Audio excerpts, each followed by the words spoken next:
step by step on business. That's on my mama, watch me spin on men and split, now I can't feel it. We in the trap, we sold the city on my biddy. Take these diamonds off and show you how we lit it. What up, y'all? Welcome back to another episode of Before the Horn podcast. I'm your host, Dino. As well with me, I got hosting my boy Khalil. Yes, sir. Let's get it, baby. We got a lot to talk about. And I got my boy Dede. Yes, sir. We finna talk today. Let's do it. Like I just heard them say, man, we got a lot to talk about today, especially with our first topic coming up. We got UFC 292 Fallout. We got to cover that one, man. That was some big The Sugar Show. Yes, sir. Yes, sir.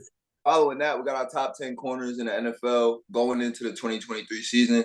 That's one that we've been wanting to do for a little minute, keeping that series going every episode till we reach the end. We also got our reactions to the AP College Football Top 25 for 2023. The first rankings that just came out a couple days ago. We're going to be reacting to that, what we think is good on there, what we think that they pushed it a little bit with. We're going to cover that too. And then as well, we got our top 5 for the BIG-10 conference. Yeah, the BIG-10, and we also got our conference champion prediction. So we're going to run away right with that one. Day. All right, man. Hey, UFC 292. And last night in Boston, the crowd was electric. It was a pretty good main card. I think it was very, very solid. And UFC never has been disappointing for the last couple of years. Dana White, you're doing your thing, bro. Keep it up. You're making us all happy. All right, for the first fight of the main card, we're going to talk about Marlon Chito Vera. He defeated Pedro Munoz in the bantamweight division via unanimous decision. Hey, the judge's call was kind of skeptical. I'm not going to lie, but hey, I'm going to let Khalil talk about it first. Yeah, that was a good fight. I thought, like, if there was any fight on the main card that could be fight of the night, it was that one. That's the one I picked prior to that. And it was a good fight. What I took away from it, though, Chito was definitely the better fighter in there. It was two guys with high-level skill of boxing. That's all they really did. They did it low kicks, but it was really a boxing match with kicks. But Chito was just a better fighter. The issue with Chito is he's been fighting in a lot of 5-round main event fights. So usually he starts off slow, and then, fighting 5 rounds, you got to, pace yourself through him. This was an adjustment for him fighting 3 rounds for the first time in a little while. So I think he came out a little slow, in my opinion, but once he got it going, he could not miss the target. He just put it on Pedro Munoz. I think, Chito could be next in line for a title shot. I don't think he is. I think I have somebody else at the top. We're going to talk about that in a little bit, but I think he can be right in line for a title shot soon. Yeah, I'm going to go next, man. Honestly, this was a great fight. This was really a really good fight, man. Chito, I ain't gonna lie, in the first round, that first round was really close to call, but Munoz had it 10-9. But in round 2, I feel like that's when Chito started becoming to his own. He won half of round 2.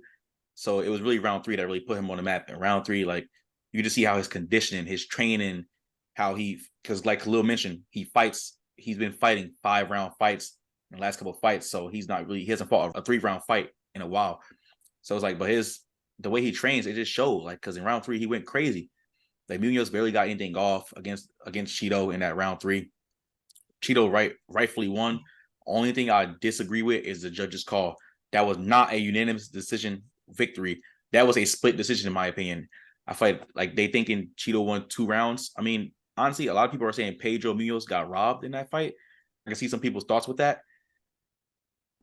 But Chito did show why he was the better fighter. It's kind of a slugfest. I liked the fight. I enjoyed it. I think Chito rightfully won. But do I think he deserves a title shot anytime soon? Nah. Go ahead, Dino. My thing is, though, like, I think the round that I gave Pedro was round 1. Nobody gave him no rounds except for one judge who gave him round 2. That's the only thing I had different, is that he won 1 and not 2. I'm gonna be honest.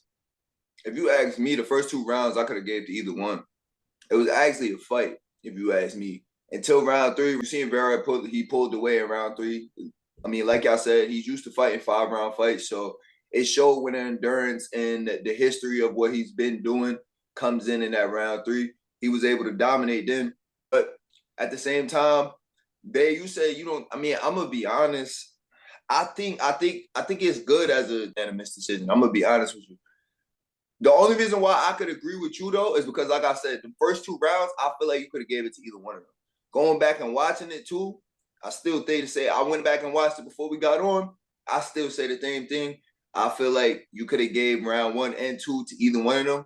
So I'm on your side, Dave, but I do understand why they chose for the decision to be unanimous. All right. Hey, we all got different opinions. I ain't mad, but again, regardless of the fact, a good win by Cheeto. Hopefully that moves him up in the bantamweight rankings. Moving on to the next fight. In another bantamweight division fight, we saw Mario Bautista defeat Damon Blackshear via unanimous decision. What do you think about this fight, Kalu? So it kind of played out how I thought it would. Y'all both picked Blackshear to win, if I'm not miscorrect. But ended up coming out winning that one. I picked him. I picked Mario. Okay. But yeah, so like looking at that fight, what happened was, Damon Blackshear came out. He looked good in round 1, calling it early in round 2. But from that point forward, like you can see the attrition start to come. Like he started getting tired. Bautista, the fresher fighter. This guy, we gotta remember, Damon Blackshear just fought a week ago. He's only the second fighter to fight within a week span. That's just not something people do. You cut weight within a week span twice. That's a lot on the body, and that can drain you, especially getting later in the fight. Don't get me wrong, Damon Blackshear looked good early, but as the fight went on, Bautista started to take it over. It just showed like he was a fresher fighter. Now, if there was a running back for both full training camps, I may see Damon coming out with the victory, but I have Bautista winning in this one as well. Man, I picked Blackshear. He was underdog going to this fight. Rightfully so. I mean, Bautista is a great fighter. He's on the come up as well. Let's not forget that. But like Khalil said, when you take a fight in a week's notice and still cutting weight and training, that takes a lot on your body, especially only being like 135 pounds, basically. I ain't gonna lie, Blackshear looked really good early on. Like that round 1, he took it. I ain't gonna lie. And then some round 2, he was doing really good, but then he started getting tired. You could see the fatigue, and even Bautista's corner was like, yo, he's exhausted. Like attack, press, push, put pressure on him. Just push. And Bautista started putting pressure on him towards the end of round 2, which got him that round 2 victory. And in round 3, Bautista just took over. You could see the exhaustion from Blackshear. Like he was just tired. He didn't look like himself the first round and a half. He didn't look the same. And that's when Bautista really took over. And he would just put the pressure on him. Blackshear wasn't really aggressive. He wasn't showing no offense. He was just like trying to stagger and just trying to finish the round out. He was trying to stall low key. Like you could tell the way he started off round 3, he was definitely trying to stall, trying to secure himself a victory. Because I'm not gonna lie, if Bautista wasn't offensive in that round 3, Blackshear definitely would have won this fight. But the way Bautista was just firing off all cylinders on round 3, he was bringing it to Blackshear. Bautista rightfully won this. But again, I do not agree with the judge's call. This was not a unanimous decision. In my opinion, this is a split decision. But I can see the way they judged it, looking back at the fight. I mean, it was unanimous on who the victor was. Only one judge only had it, 3 rounds to Bautista. The other 2 had it 29-28. So I think, that was a good right score as well, 29-28. I mean, I'm going to be honest, from what I seen the same thing y'all did. We all watched the same fight. Blackshear came out pretty hot. Not going to lie, he came out ready to fight. Fatigue played a big thing late into the fight. That was the reason why Bautista was able to pull away. But also what I think is you got to think about who Bautista was preparing for. He was preparing for Cody, who was way smaller. And from what I was seeing, it looked like Bautista really didn't know what to do when he first got in the ring with him. It was like you go in there, you prepare for somebody who is smaller, and they come out and somebody that's tall. There's somebody that's taller. There's somebody with longer arms. I feel like he had to get the feel for it. That's another reason why he pulled away, is because he had to feel that out. And I'm gonna be honest, you don't really go in there with the same game plan as beating somebody that's smaller than him. It's a different game plan. It's a different way of looking at things when you go in to fight somebody that's bigger. But like y'all both said, bro, he's coming off of fighting this week, not even a week ago. You know what I'm saying? So he's coming back off of fighting a week ago. The fatigue really played a part. We all seen he was just trying to scratch and claw for the clock, and I mean it hurt him. Bautista was able to capitalize on that, and I mean that's just how it played out. I believe it was a rightful unanimous decision.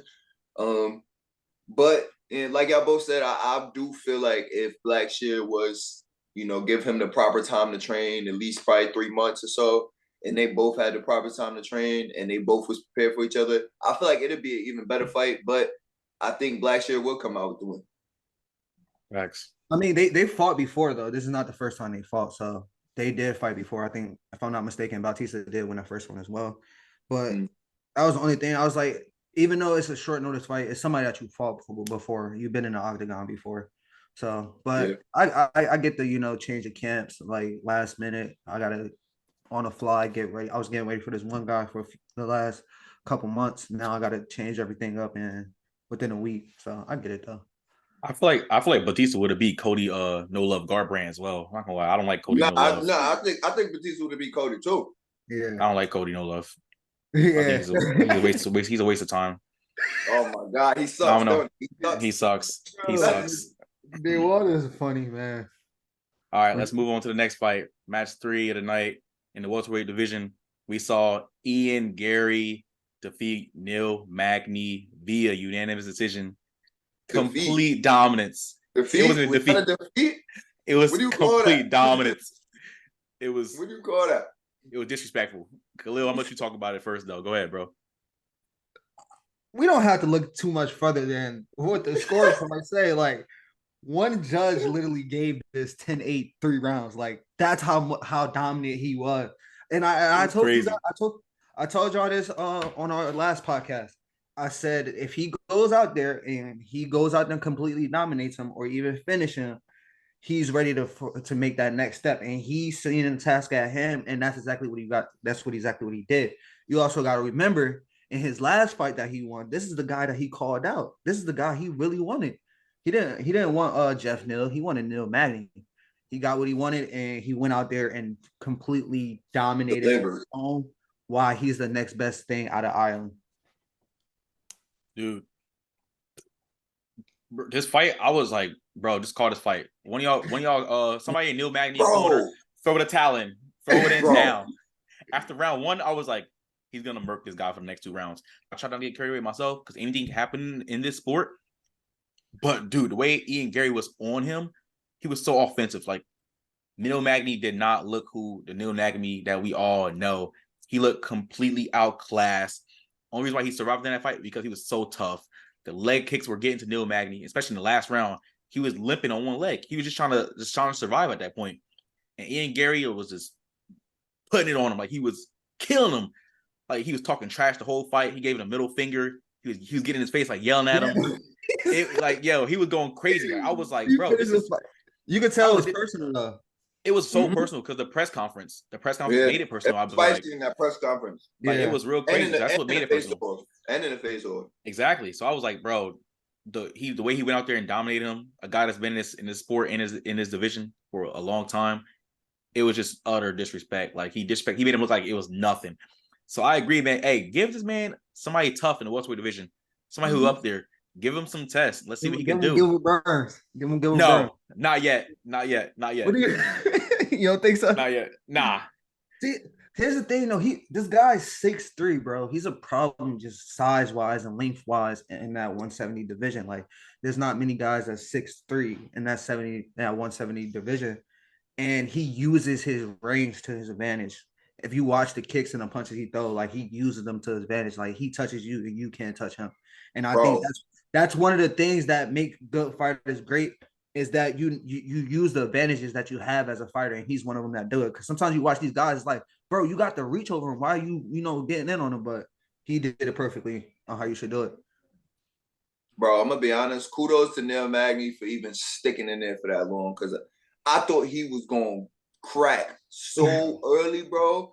Like, first of all, that round 3. All that kept playing in my head was that one dude from SpongeBob that be like, my leg.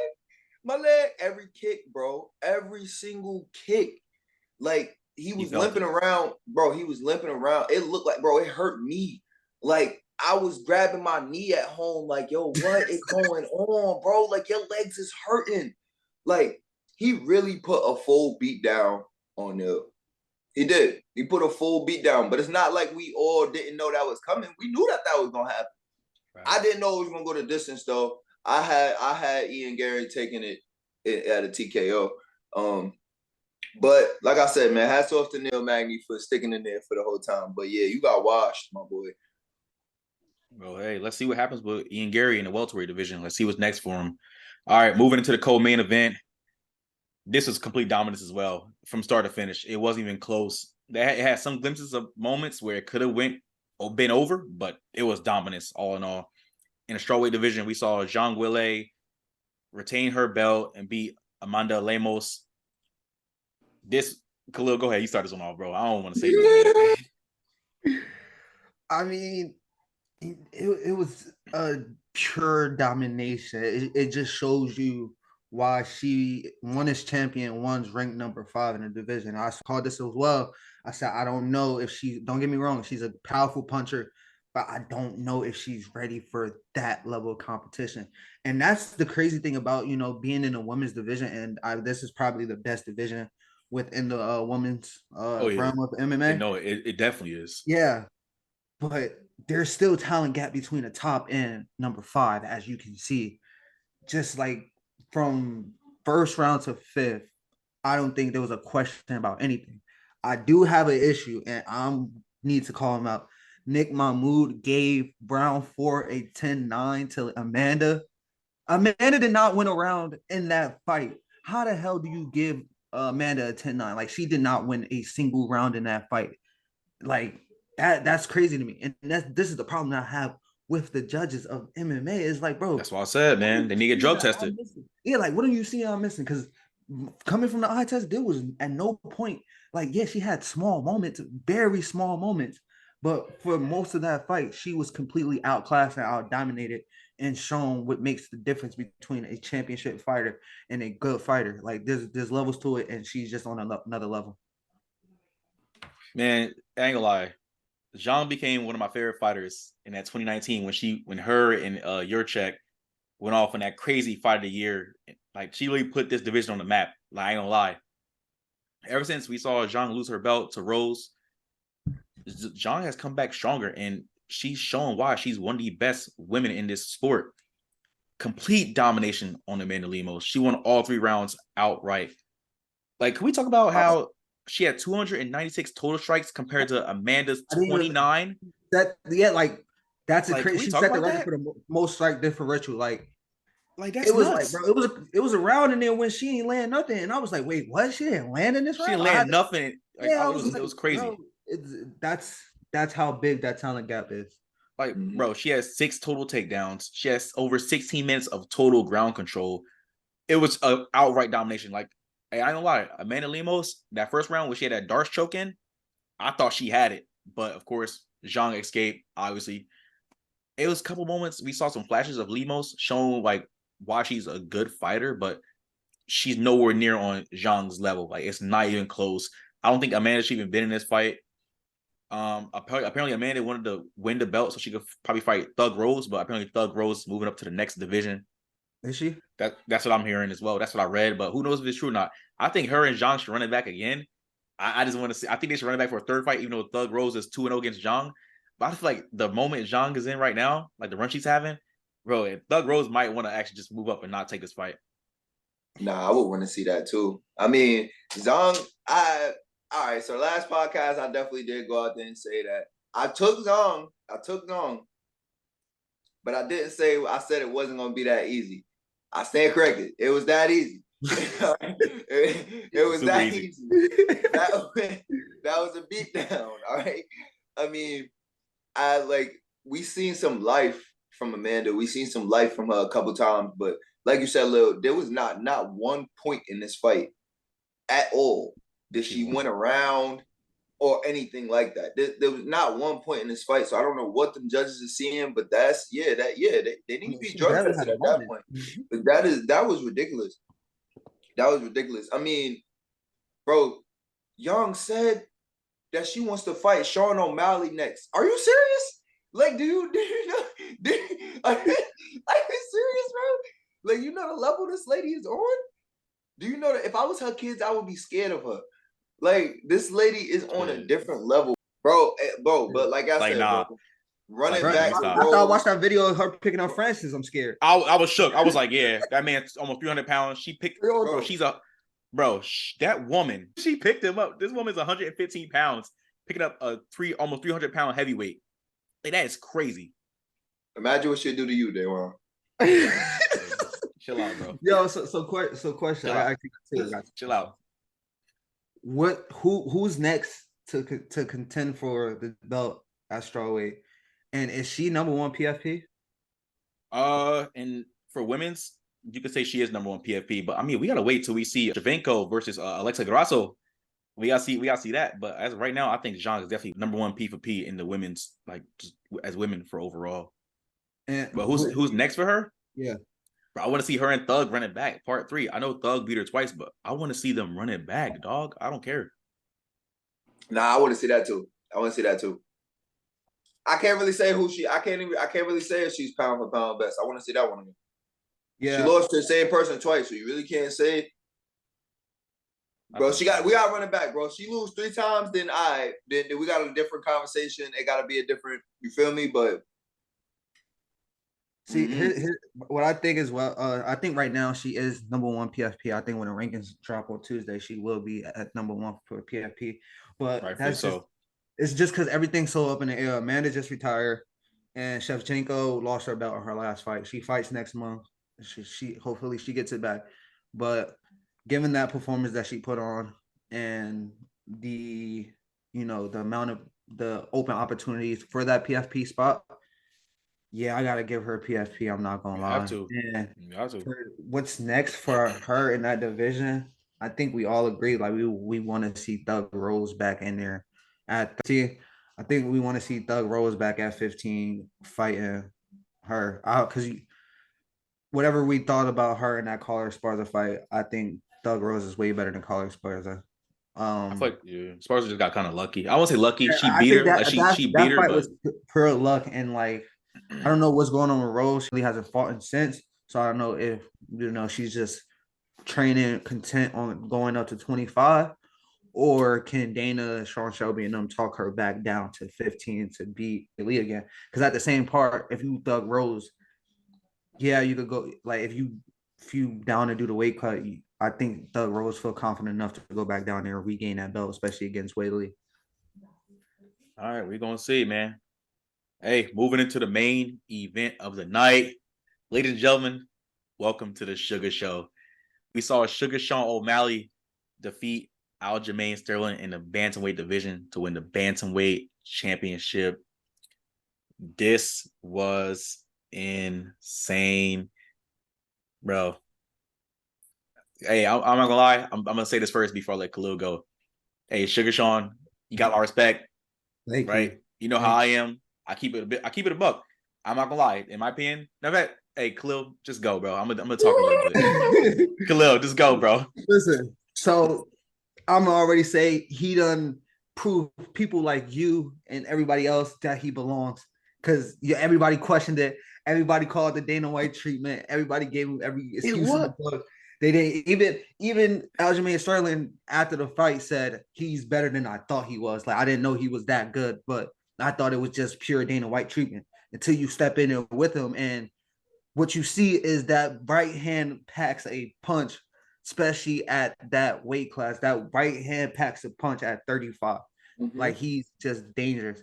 And I was kind of shocked on how Aljo approached this fight because I'm watching the fight and I'm like, bro, like are you going to try to take him down? Like, are you going to try to grapple? It seemed like I saw the same thing. I said the same thing. I feel like fighters get to a point, they get the belt, they win a few fights, and then they feel like, you know what, I can beat this guy. I can beat the next person anywhere. I can. If you want to fight, if you want to throw hands, we could throw hands. If you want to grapple, we could grapple. We could do it all. But stick to what got you to this dance. Attempted 2 takedowns. He didn't get either one. But the thing about Sean, and that makes him so good, he's just so accurate with his punches. Like when he throws, he finds the target. Don't know how. If you look at his strike, he only threw 36 strikes. He landed 26 of them. So when he throws, he's going to find the mark. And the knockout itself was perfect setup. Aljo threw, he stepped back, came down with the right, and put him down. I was just like, what? I was like, what? Like, what just happened? What? But like, that's Sean O'Malley. Like, if you watch Sean O'Malley, that's what happens. You see him striking, throw one punch, dude's out, and it's over. I personally do think it was an early stoppage, just because. Listen, hear me out. Aljo was still trying to defend. Don't get me wrong. O'Malley was trying to put it on the ground, but Aljo was still trying to defend himself. He was still moving. He was still trying to get out of there. And we got to remember what the stakes, bro. This is a title fight, bro. If you're still like, if he's just getting landed, like he's just covering up while he's landing, like, all right, yeah, stop it. No, he's actually moving. He's still trying to get out of there. He's trying to stop. He was just flaring his arms. He was like this. He was flaring his arms, bro. When he almost got him to the point of him like this, bro. So like that, from that, it's an early stop, especially in championship belt. You know, sometimes you say like, oh, you're supposed to call everything the same. But let's be real, you call championship fights different than you call regular fights. That's just the nature of the beast.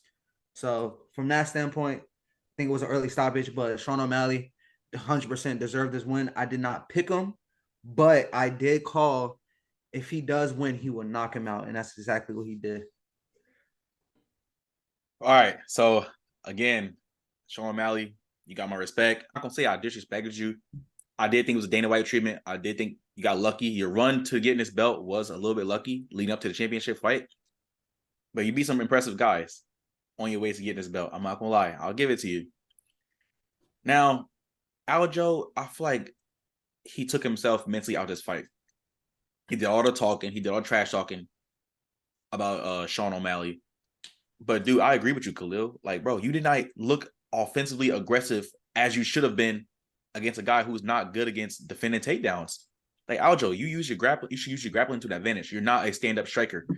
He just looked so like stagnant and like afraid to like even push. I guess he was scared of Sean O'Malley's hands. Rightfully so. Like Khalil said, hey, that right hand is crazy. Pause. But like, bro, Aljo, dude. Like, what's up? I feel like because he said after the fight, you're better than I expected. I think he went in there underestimating what Sean. Yeah, I'm about to say, that's what I'm saying. I was scared at all.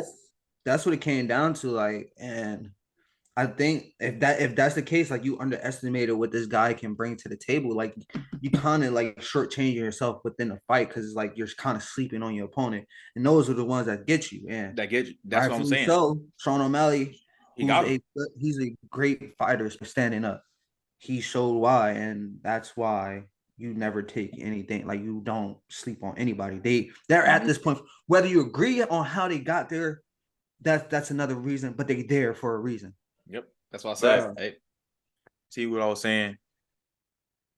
That's what I'm saying. I feel like Aljo mentally took himself out of this fight because he underestimated Sean. Like, he said it after the fight. I underestimated this guy, but Aljo took that loss with pure class. But again, Sean O'Malley, congratulations. You are now the bantamweight champion, dude. Let's see what's next for you. We're going to talk about that after Dino go, though.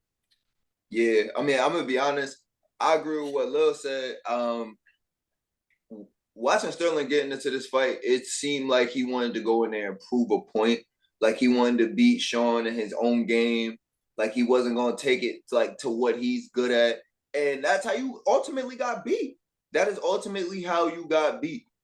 Like, if that's what you didn't show that first round, I'm not gonna lie, y'all heard the crowd booing. That first round was kind of boring. It was nothing really going on too much. Sterling, you didn't play the game that you really play. Sean was just kind of pretty much what Sean was doing. He pretty much was letting Sterling do what he wanted. He was trying to make him do as he wanted. He's like, that's literally what that first round gave me. That first round gave me the vibe that Sean was like, all right, you feel me? I'm going to do whatever I could do to stop from getting taken down. But I ain't going to attack too much.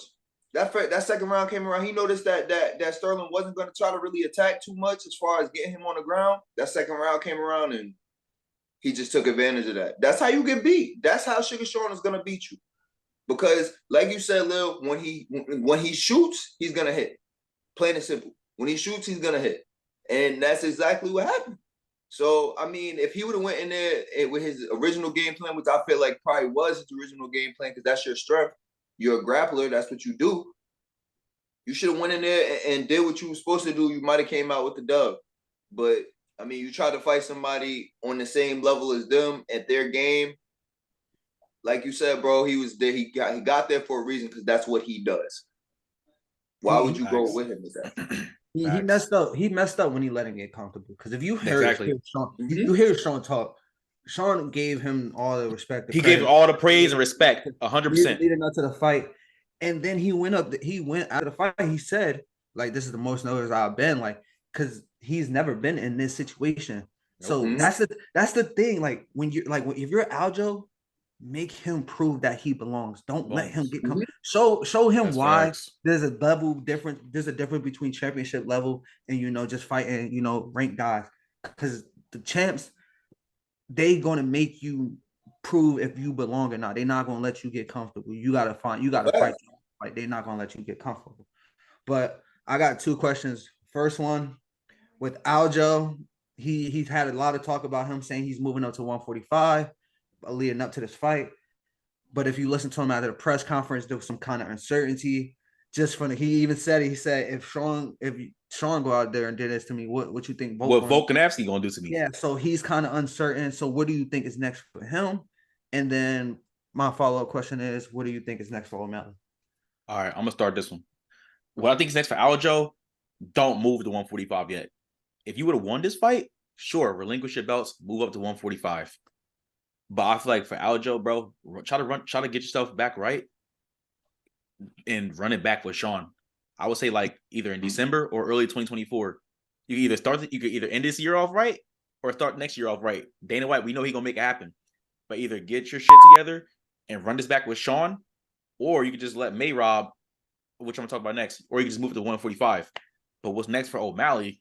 Run it back with Aljo, or hey, run it with Mayrob. Mayrob is Aljo's teammate right now, but Aljo already said him and Mayrob not fighting because they're teammates. So you can let Mayrob fight O'Malley, but I feel like in order for Mayrob to get that title shot, I feel like Mayrob should fight Henry Cejudo, because don't forget about him. Don't forget about Cejudo. I'm not gonna lie, you can't count him out. So that's what I think is gonna happen next. Cheeto Vera, you're not gonna get a title shot, bro. You gotta beat somebody worthy. I like Cheeto, but bro. I don't think he should outrightfully get a title shot. You got to beat somebody like Cejudo, Mayrob, or Sterling to even get up there. Respectfully. I feel like he's one fight away though. If you ask me, he's one fight away. Okay, so fight somebody to get there. I mean, I'm gonna go ahead and agree with you though. I feel like that's the same exact. I feel like Sterling should just run it back with Sean. He shouldn't move up. If he run it back with Sean, I feel like that's his best bet at getting him back. I personally don't think Sean is going to lose to him, to be honest with you. But, I mean, if not, then, yeah, Mayrob is the next one up. I mean, they didn't update the rankings yet, but, I mean, Mayrob was ranked over Sean going into that fight. So I feel like it's only right. I mean, you think he should fight Henry, but I really feel like he was ranked above. I feel like it's only right for him to get that next fight. So for Aljo's standpoint, I don't think he gets the automatic bid to get a rematch. I just don't personally think he do. Why not? Yeah, why not? Because I think there's other guys that's contending as well. Like if Mayrob wasn't in his division, then you have an argument for Aljamain to just slide back in there, because you can argue that he's beaten Cejudo, he's beaten Sanhagen, Yan. Cheeto is not there yet, but Cheeto has to be next up as well. So you got the argument with that, but I think just because Mayrob has been there, he's ranked number one. I think he's going to be next to kind of get that fight though. But for Aljo standpoint, I think he needs to. I think he needs to go back to the drawing board in a sense of just reassessing some things. I think he's a great fighter. I think he could be a champion again. I think in the 135, I don't know about the 45. That's a jump. But I think also if Mayrob goes up there and if Mayrob gets the title shot and beats O'Malley, Aljo's not going to fight at 35, and for the belt, he's going to have to go to 45 because they're just not going to fight each other. Like these guys are in each other's corners. That's how close they are. They're in each other's corners. Right. So I don't think he ends up fighting them. But I think that I don't even know if Mayrob gets the automatic bid. Mayrob might have to kind of, as you mentioned, go fight Cejudo. Put him in there with Cejudo because it's been a while since Mayrob fought at this point. Put him in there with Cejudo. Let that be a number one contender fight. Make it for December. Boom. Facts. I'm telling you, man. Booking for December or January. All right, man. What we see. Yes, sir. All right. Hey, that's all we got for UFC 292. Again, pretty good main card. We enjoyed it. Let us know what y'all think about it. Let us know in the comment section. Who do y'all think was the fight of the night? Obviously, there was no fight of the night, so just performances nights. The fight of the night was in the prelims. All right. Moving into the next topic, we're going to move into the NFL. We're going to list who we think are our top 10 cornerbacks going into the 2023 season. This is where things get a little tricky. We all said it before we started recording this podcast. It was kind of tough ranking these cornerbacks once we get past number 5. Hey, I'm going to start this one off. Hey, before I go, though, hey, shout out to 2023 Hall of Famer Darrell Revis Island, one of the best corners of all time. That's why I'm rocking the jersey, because he is one of the best corners of all time. Second best corner of all time. Oh, that's a crazy hot take, but Second all best right. corner of all time. Hey, Revis Island was that guy. He was playing, but I'm going to start this one off. Obviously, we're going 10-1. Okay, number 10, I got James Bradbury IV, Philadelphia Eagles. Now, this is Bradbury's first year with Philly. Listen, don't start. I'm not being biased. Second team All-Pro. I like it. This man was a second team All-Pro to Eagles. Overrated. He was not overrated. I know you had Overrated. Darius Slade playing on the opposite side of you, but let's be real. Bradbury played phenomenal last year. I mean, he didn't really let up any touchdowns. I think he only let up like 2 or 3. Now, we did see some glimpses of him getting beat sometimes. I mean, he's 29 years old. He signed a contract again with Philadelphia after this season. Bradbury's a good number 2. He's a great number 2, in my opinion. He's a what? A number 2. He's a number 2 only because his number 1 is on the opposite side of the field. Number 1, though. Which I'm going to talk about. We see him on the Giants number 1, but he was pretty good when he was on New York. Smitty was cooking him. But Smitty best plays of his rookie season was against Bradbury. Stop it. Listen, I know that. But hold up, but stop. you can't. I'm gonna be honest, but like just because he's number 2 don't mean he can't be top 10. Exactly. No. Exactly. So you don't think there's no number 2s that's top 10? Not necessarily. Bro, we seen it in the past with JC Jackson. We seen it in the past with other players. Like we saw it with Brandon Browner back then. We saw it with Byron Maxwell in the past. We seen this before. Please don't do that. But please don't every do that. guy you just mentioned, probably besides JC Jackson, was proven as frauds once they was the number 1. You got a point with that. You got a point with that. You got a point with that. You got a point. I'm not saying you're wrong, but Namdi Osmo, he had a Namdi, he was crazy. I'm not gonna lie. And then when Come on, bro. My boy Namdi was nice. Nah, Namdi was trash. When he came to Philly, I hated Namdi Amsawa. I want him gone after year 1. I mean, want he him had a gone. decline in Philly. I hated him because he got exposed as not being a number 1, a true number 1. Yeah, you're not wrong, but bro, you gotta give Bradbury his respect, bro. Second team All-Pro last year. That's my number 10. I'm gonna move on. At number 9, I got Marlon Humphrey, Baltimore Ravens. Now, I ain't gonna lie, Hump, you could say he was top 5, but injuries and some inconsistencies the last couple of years have derailed him. I'm not gonna lie, we watch his tape sometimes. You can see the younger receivers in this league taking his lunch, especially Jamar Chase. Jamar Chase be having a field day on Hump. But hey, sometimes Humphrey, pause. But hey, Marlon Humphrey, he's still that guy. He's still one of the cornerstones on that Baltimore Ravens defense. You gotta put some respect on his name. He still can shut you down man to man. I think he's one of the best man to man press corners in this league. Coming out of Alabama, which people could argue is DBU, whatever. But I think Marlon Humphrey is still a top 10 corner. So I respectfully got him at number 9. And number 8, Tre'Davious White. Another guy you could argue he was top 5 at one point. Trey White was locked down. Another great man-to-man corner. Shut down your number 1s or number 2s, wherever you put him at on the field in Buffalo. Sean McDermott praises this guy. The defense praises this guy. Again, he's one of those other guys on that Bills defense that's phenomenal. Now, I mean, last year he played most of the year because he was coming back from a torn ACL in the 2021 season. But we saw him when he came back. Trey White was still looking pretty good. But has he took a dip a little bit? Yes, because other guys have stepped up. So respectfully, I got him at number 8. Number 7, I got Trayvon Diggs, Dallas Cowboys. Now, this is coming off a guy who's very gambly. He gambles a lot. He is high risk, high reward type player at the corner position. He gets a lot of picks, but sometimes you see him struggle in coverage. You see him get cooked by like people like Nelson Aguilar and slot receivers, or we see him get cooked by practice squad receivers. But hey, Trayvon Diggs, young player on that Cowboys defense. The Cowboys defense is top 5 in this league. He's one of the reasons why this defense is top 5. Like, I'm not gonna lie, I'm an Eagles fan, but Trayvon Diggs, he can't shut some stuff down. Gotta put some respect on Trayvon Diggs' name. And that's coming from an Eagles fan.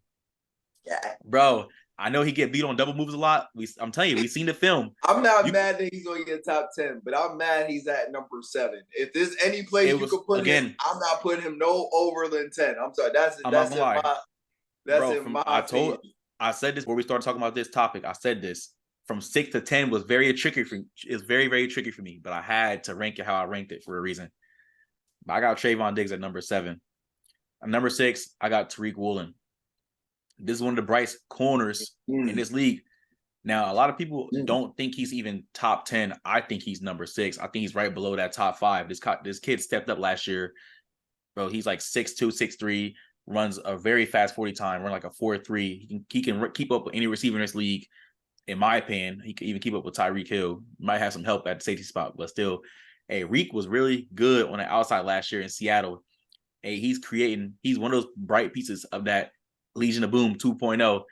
I mean, I don't think they're going to be the LOB that Seattle had back then in the early 2010s, in the mid 2010s, but that young core that they got in Seattle, especially in the secondary, is really, really good. And Tariq Woolen is one of those reasons why they're good. So, hey, they better watch out for 27. All right. In my opinion, from 5 to 1, it's kind of clear cut, but y'all may disagree. That's just me. Number 5, I got Marshawn Lattimore, New Orleans Saints. Marshawn, I ain't gonna lie, you got to put some respect on this man's name. A lot of people don't think he's top 5 no more. I think he's top 5. That man can shut down Mike Evans. Anytime they play the Buccaneers, he's shutting down Mike Evans. He's gave Julio Jones fits when he was in Atlanta. When Julio was in his prime or at the tail end of his prime, he gave Julio Jones fits. He could shut down any receiver in that division right now. I'll put $100 on it. He could shut down any receiver in that division right now. Marshawn's still that guy. He'll go on Sundays or Mondays or Thursdays. He'll follow your number 1 all game long. He's another one of those guys that's a really good man-to-man corner. He plays with his instincts. He's very smart with on the field. I'm not gonna lie, we did see a couple times he got his lunch taken by these young receivers last year, but that comes with it. But I got Marshawn Lattimore at number 5. At number 4, I got Darius Slay, Philadelphia Eagles. Big play Slay. A lot of people say Darius Slay is top 3. I don't think so. Sometimes last year, especially at the end of the season in Philly, we saw him get his lunch taken. We saw him blow coverages and stuff. But besides that, put some respect on Darius Slay's name. I'm tired of disrespect with big play Slay, especially from the Saints fan in here. He don't think Darius Slay is that good, bro. What do you mean, bro? Bro, I remember I posted something on Instagram saying something about big play Slay, and he was like, he got lucky because the quarterback threw it right to him. Bro, it's still a pick. Darius Slay makes plays. I mean, he loves Philly. He loves the culture.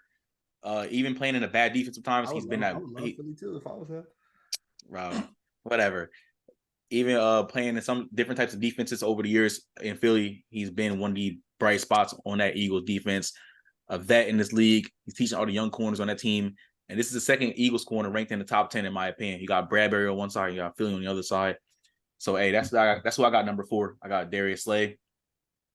At number 3, I got Jair Alexander, Green Bay Packers. Jair, dude. Plays feisty, plays aggressively. But when he plays aggressive, though, he doesn't get beat like Trayvon Diggs or other corners that gamble a lot. Like, he'll get hands on you. He'll talk trash after. He'll do it every play, too. He won't stop running his mouth. And he'll let you know about it in the press conferences, too. But that Green Bay defense, it's all right. But Jair is definitely arguably one of the best in this game. He'll follow your number 1 all game. We see him getting Justin Jefferson face. We see him getting other receivers face. He got A.J. Brown face. Like, bro, Jair don't care. He go out there and just want to make his money and play football. And that's what he's been doing. And now, earlier in his career in Green Bay, he was type shaky. But these last couple years, I'll say last 3-4 years, he's cemented himself as a top 3 corner in this league. At number 2, I got Sauce Gardner, New York Jets. This is the defensive rookie year last year. He was in the running for defensive player of the year last year as well. Now, the way he plays, he is a little bit handsy. A lot of people say he holds on for life. He can hold sometimes. I'm not gonna lie. We've seen some penalties come with Sauce last year, but regardless, though, he's gonna follow your number one all game. We see him last year lock up Jamar Chase. That's one of the receivers I love seeing Sauce face last year. We see him face Stephon Diggs and Tyreek Hill. He also, again, speaking of Stephon Diggs and Tyreek Hill, he's in a division where you're facing two of the top five, arguably top five receivers in this league, and he sees them twice a year. So that's gonna make him better. And that Jets defense, they're young, they got attitude, they fast, they play great together. But you cannot disregard what Sauce done last year to not make him top three. This man was one of the best corners in the NFL last year outright. Mm-hmm. We gotta put some respect on his name. And coming out of Cincinnati, who they made the college football playoff in 2021 season, he was a baller in college, and he came into the NFL doing the same stuff. And as a rookie, he's already top five. A lot of people think he gave up a catch in college, man. That's what I'm saying. A lot of people think Sauce Gardner is overrated. I don't think so. I think he's the second best corner in the NFL. Number one, I got Pat Surtain, Denver Broncos. Hey, Surtain, another guy coming into the league. He's strapping down receivers. I'm not gonna lie. We saw a couple highlights of Devontae Adams or Devontae Smith in the past or other receivers. No, it happens. Some corners get beat. Some corners have their good days and bad days. But then he lost him. I understand that. That's what I'm saying. We see corners have their good days and bad days, but it happens at that position. I think corner is one of the hardest positions in the NFL, but Surtain plays it to the best of his ability. He's phenomenal. His technique is great. His ball skills are great. The way he plays, his IQ is great. He's rangy. He can make plays. He can also make some tackles as well when you need him to. I think he's outright the best corner in the league. I think the last 2 years, you could say he's been the best corner in the league. Now, if Jalen Ramsey wasn't hurt, I will rank Jalen Ramsey as number 5 respectfully, which means I'll be pushing Bradbury. Yes, I said it. And I love Jalen Ramsey. I'll be putting Jalen Ramsey at number 5, which means I would push from 6 to 10 down. So that would knock James Bradbury out of the top 10. I know. Pause, yeah. Pause. I got it. Darius Slay is better than Jalen Ramsey, my boy. Stop last it. year he was. Last year he was. I'm not being biased. I'm being for real, bro. I'm being for real, bro. That's a hot take, but bro. That's all right, whatever. Hot take. Boy, that's a on fire take. You need to be drug tested. Shut up, man. I hope I'm going next though. Go to work and they say you gotta go get it. Shut up. I got honestly, bro. I feel like I'm gonna like my list. Go ahead. Let's hear it, please. For somebody I swear lists just be crazy. I am the hot take guy, but you feel me? Nah, but I'll start off, man. At number 10, I got Marlon Humphrey. Marlon Humphrey is probably as of right now, he's the best DB for the Ravens. I was gonna say the best on that defense, but they do have Roquan Smith still there. So, but Marlon Humphreys, man, if you watch the Ravens, you see Mr. 44 running around, man. He covers the ones at all times. He moves around with the number one receiver, the best receiver that you got on the field at all times. I feel like that's something that makes him great. That's why he's at number 10, even though you do see him get torched every now and then. Happens to the best of them. At number 9, I have Patrick Peterson. Patrick Peterson, man, he was one of the top players in picks last year for his position. He's going into the Steelers defense now, just signed there. Pretty sure this is probably going to be his last season from what me and Lil seen at the first take. So, but if you look from his stats, man, he's still serviceable. He's still one of the best corners in this league. Pat P has been a top 5 corner since he got drafted. For a fact, pretty sure he went 9 for 9 since he was drafted in Pro Bowls. Straight from he was drafted to, I think, 2 years ago is when he didn't make his first Pro Bowl. I mean, Pat P has been one of the best since he got to the league. He still is one of the best. That's why he's in my top 10. At number 8, I got Tariq Woolen. Tariq Woolen, man, he's a young corner with a lot of upside. He has, pretty sure he was tied for the most picks last year as a rookie. He's long, he's fast. You know, you can't beat him deep, and you know he's gonna cover your number ones. He's an addition to a great secondary that the Seahawks is putting together. So I don't see nothing less but improvement for him going into 2023. At number 7, I have Xavier Howard. Now, Xavier Howard, he had a down leg last year compared to what his years was before then. He is a number 2. He's the only number 2 I have on this list as far as corners go, because Jalen Ramsey will be on the field, but he's not on the field that early, so he's gonna be a number 1 for pretty much the first half of the season. I wouldn't call him a number 2 just because he hasn't been a number 2 yet in his career. Like, when Jalen Ramsey come, he is the number 2, but he has not been a number 2. Yeah, I'm just saying on paper. He's always been on number paper, 1. On paper, when you look at that, you're gonna say Jalen Ramsey's the number 1. You know what I'm saying? But Xavier Howard, man, he's shown that he can lock down anybody in this league. Just 2-3 years ago, he had 10 picks. He has hands you don't want to throw his way because he's bound to come up with a pick. So I mean, he's gonna have a heavy load in what the division he plays in this year. He's gonna be playing a top 5 receiver every week as far as division goes, and instead of when they play the Patriots. But yeah, that's my number 7. Number 6, I got Darius Slay. It hurts to keep him out of my top 5, but I just feel like the top 5 that I have there are just a little bit better.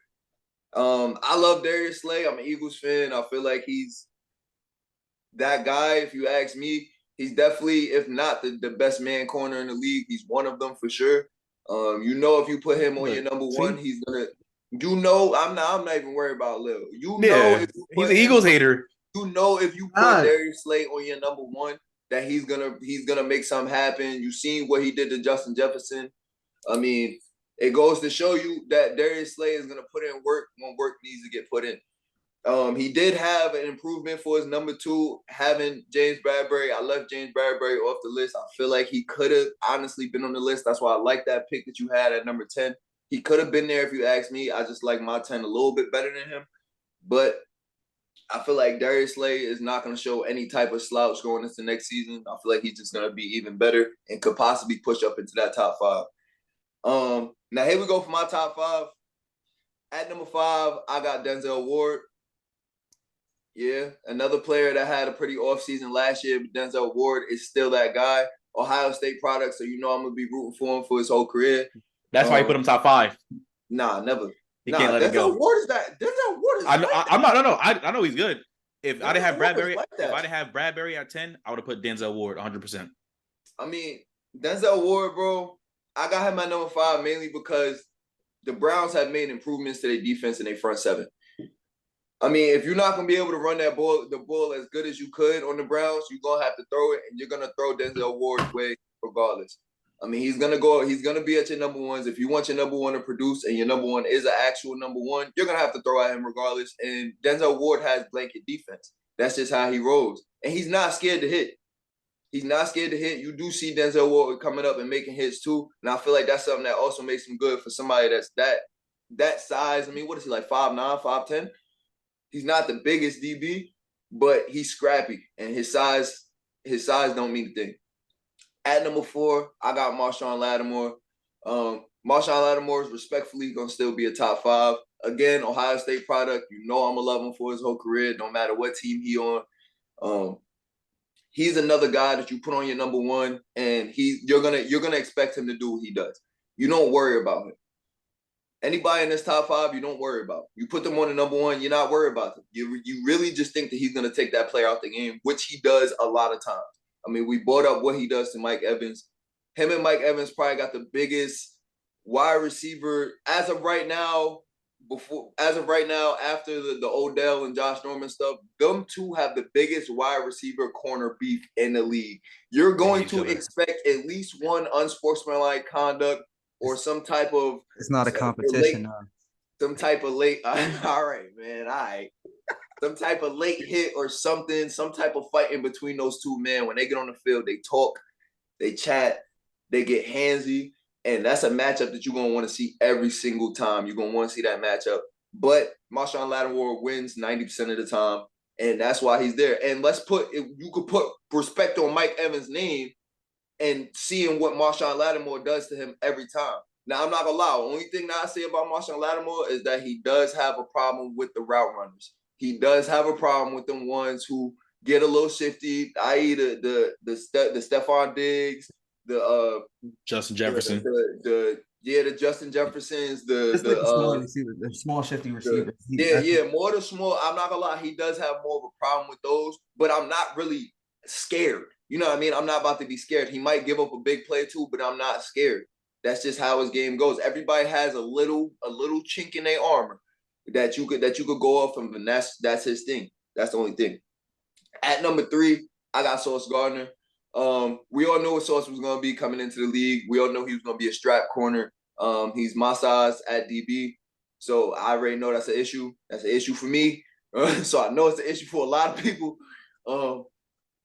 Man, you can't really run past him. He's fast. You can't moss him. He's too tall. I mean, he's gonna wreak havoc in this league for a long time. As long as he can stay healthy and keep his head on straight, he's gonna wreak havoc. I mean, if you watch the Jets play, you've seen number 1 out there making plays. You've seen him clamping the fan favorite, kid favorite receivers like Jamar Chase. Every little kid knows who Jamar Chase is. Every little kid also watched Jamar Chase get strapped. I'm gonna be honest with you. Sauce Gardner, he's gonna be nothing shy of top 3 going into 2023, and I see nothing but growth from him. At number 2, I got Jair Alexander. He's another scrappy one on the shorter end, but his size means absolutely nothing. He goes out there and he's gonna cover your number 1. He's gonna be in his face all day. He's gonna have issues. He's gonna give your number 1 issues at all times. And that's just what happens. Again, just like any good corner that's following number 1s around, you're going to see clips of them getting beat. Stephon Diggs beat him. But the biggest thing that I want to say, and I brought this up on Darius Slays, is he held Justin Jefferson to 0 catches. Smoked him. Took him out the game completely. You took their number 1 player on their offense out the game completely. That's what you need from a number 1 DB. That's why he's ranked number 2 in the league for me. At number 1, we got the same one day. I got Pat Surtain. Pat Surtain, man, again, he's another one that's lengthy and tall. He can cover every single receiver in the game, from tight end to receiver. He can play in the slot. He's fast. He's strong, physical. I mean, it's not a lot. It's not a lot of like downfalls with his game at all. I mean, I would say he needs to do a little bit better in coverage. He's low-key a little bit of a chaser. That's some of the reasons why you catch him. People get catches with him in coverage when he's in a cover 3 or a cover 4 because he likes to chase a little bit. But man to man, it doesn't get any better. I'm gonna put him on anybody that I could. If I had Pat Surtain, I'm putting him on whatever. If I'm going against the Chiefs, which they do put Pat Surtain on him, I'm doing that every time. That's the best. That's the best chance you got in the league right now. Solid. One of your better lists. Definitely one of your better lists. For sure. Feel me? You feel me? Give me some respect. Thank you. I think I got the most controversial list, but it's also facts. That's why they call me the truth teller. Thank you. I don't think lists are controversial, my boy. As you can see by my picks, I don't think lists is controversial. I don't. Truth teller. Everything, like, okay, there's gonna be some stuff y'all disagree with, but everything makes sense. Just what? All right, truth teller. You gotta stay with me. Just by looking at your face, I can already know. That's what I'm saying. That's what I said. All right, truth teller, go ahead, bro. If you say Darius, I promise right now, I'm walking out the room. If you say Darius Slay at number 10, I'm gonna walk straight out, bro. I'm not playing. So start walking now because I got him at 10. It's like, no, I'm joking. I was about to say you better not, bro. No, my number 10 is Marlon Humphrey. He's, like you said, he's one of the best players on that Ravens defense, and Ravens always have a good to great defense every single year. Every team in that division always have a good defense. Allowed high 64% completion percentage. That's kind of high, especially for a number 1 corner, but he only allowed 3 touchdowns. He had 3 picks as well. He does get beat sometimes, and I think that's the only reason why he's top 10 and not top 5, because there was a point where he was top 5, or you can argue him for top 5. But I think that he just has some lapses on the defensive end sometimes. Sometimes he get caught sleeping, and he give up a big play here and there. But he is still one of the ones. 44 on the Ravens is one of the ones. So I got him at number 10. At number 9, I got Denzel Ward. He's a dog for Cleveland Browns. He always has been. I think sometimes he doesn't give it enough love. I don't think a lot of players on the Browns get enough love because it's the Browns at the end of the day. But like Dennis, you mentioned as well, he's one of them corners that's not afraid to come down and hit. You know, we seen what he did in college. He still makes big plays like that in NFL. He's a guy you could give him a side of fail. You don't really have to worry about him. He played only 14 games last year, so hopefully he could play all 17. But when he's on that field, he's a dog. At number 8, I got JC Horn. I think he kind of gets overshadowed. One, the team he plays for and the draft class he was in. Only corner better than him in that draft was Pat Surtain. Like, you get drafted with Pat Surtain, y'all both got him at number 1. Like, I feel like you kind of get overlooked. That and his injury issues. I think if he could get those cleaned up, he'll be solid. He only allowed 55% completion percentage last year, throwing away, playing only 13 games of his rookie I thought year. he was best in that draft class, if you ask Yeah, me. he only played 3 games rookie year. It's just his injuries. It's just his injuries. Exactly. He played 2 seasons. He only played 16 total games. So that just gives you a show like he just hasn't been on the field enough. But I think this year coming up with him on the field being healthy, he's going to show y'all why he's a top 10 corner in his league.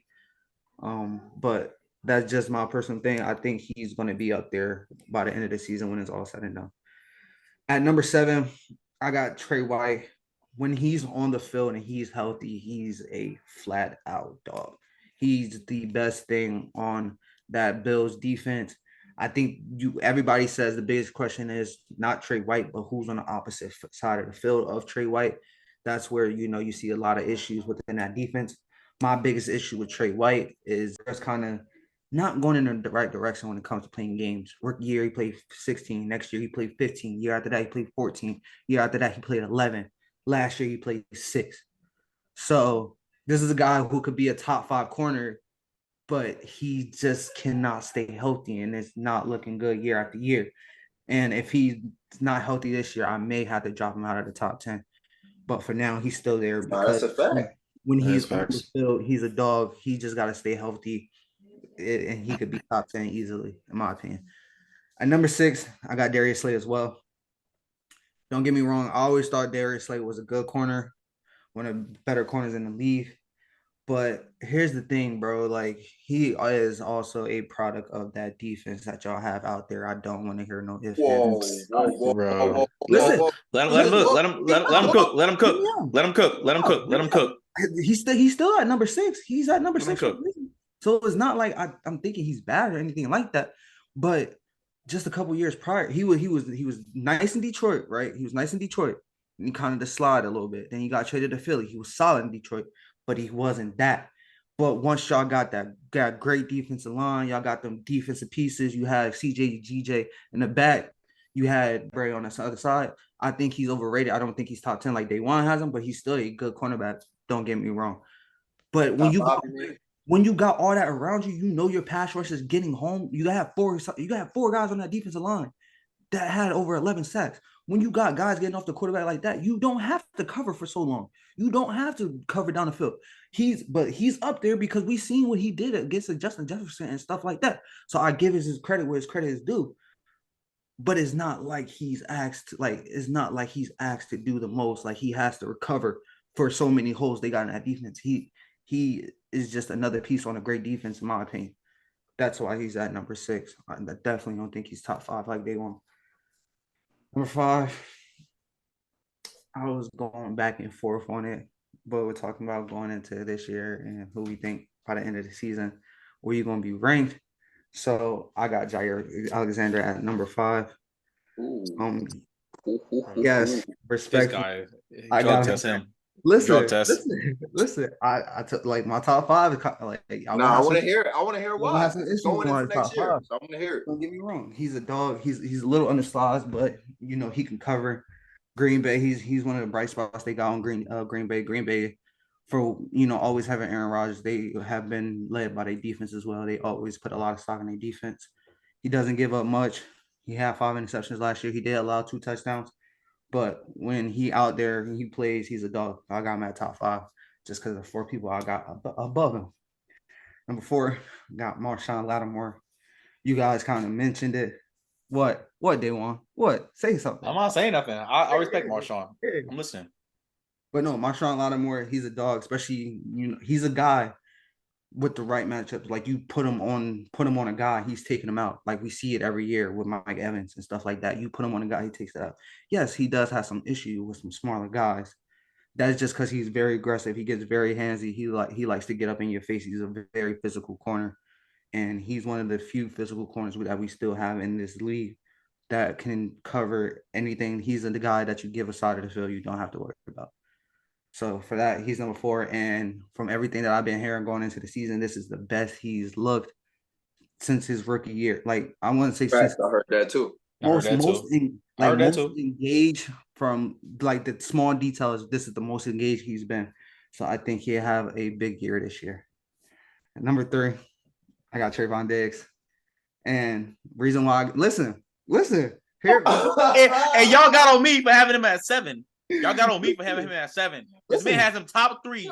He has him above Marshawn Lattimore, Tre'Davious White, Jair Alexander. Are you kidding me?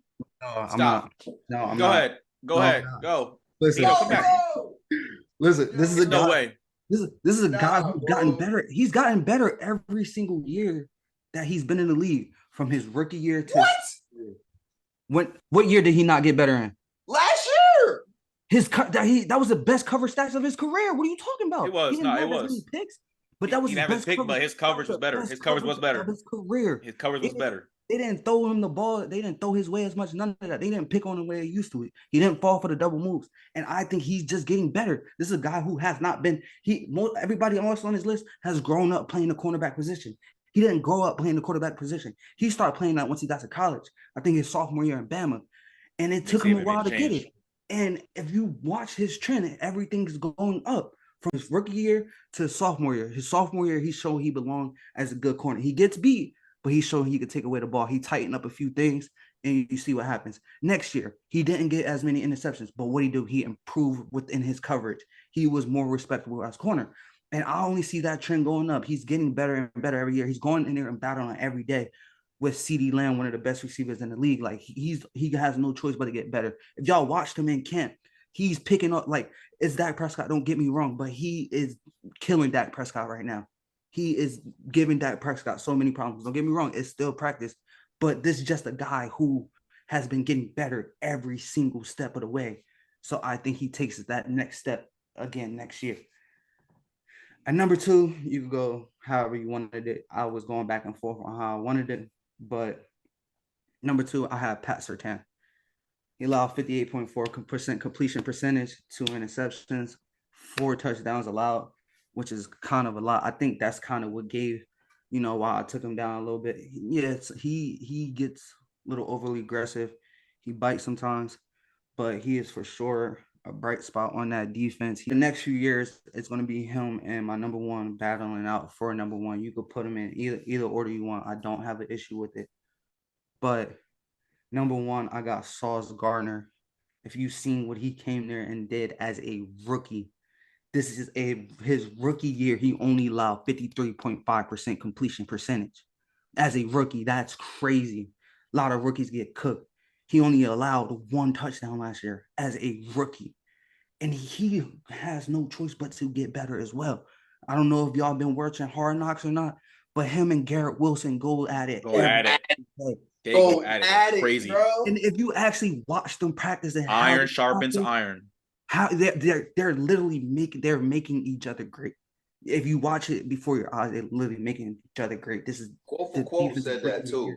Yeah, this is the defensive rookie of the year last year for a reason, and I think he's only going to get more familiar with the game of NFL football. Like I said, that was his first year playing NFL football. He's only going to get better. That's kind of what happened with Pat Surtain.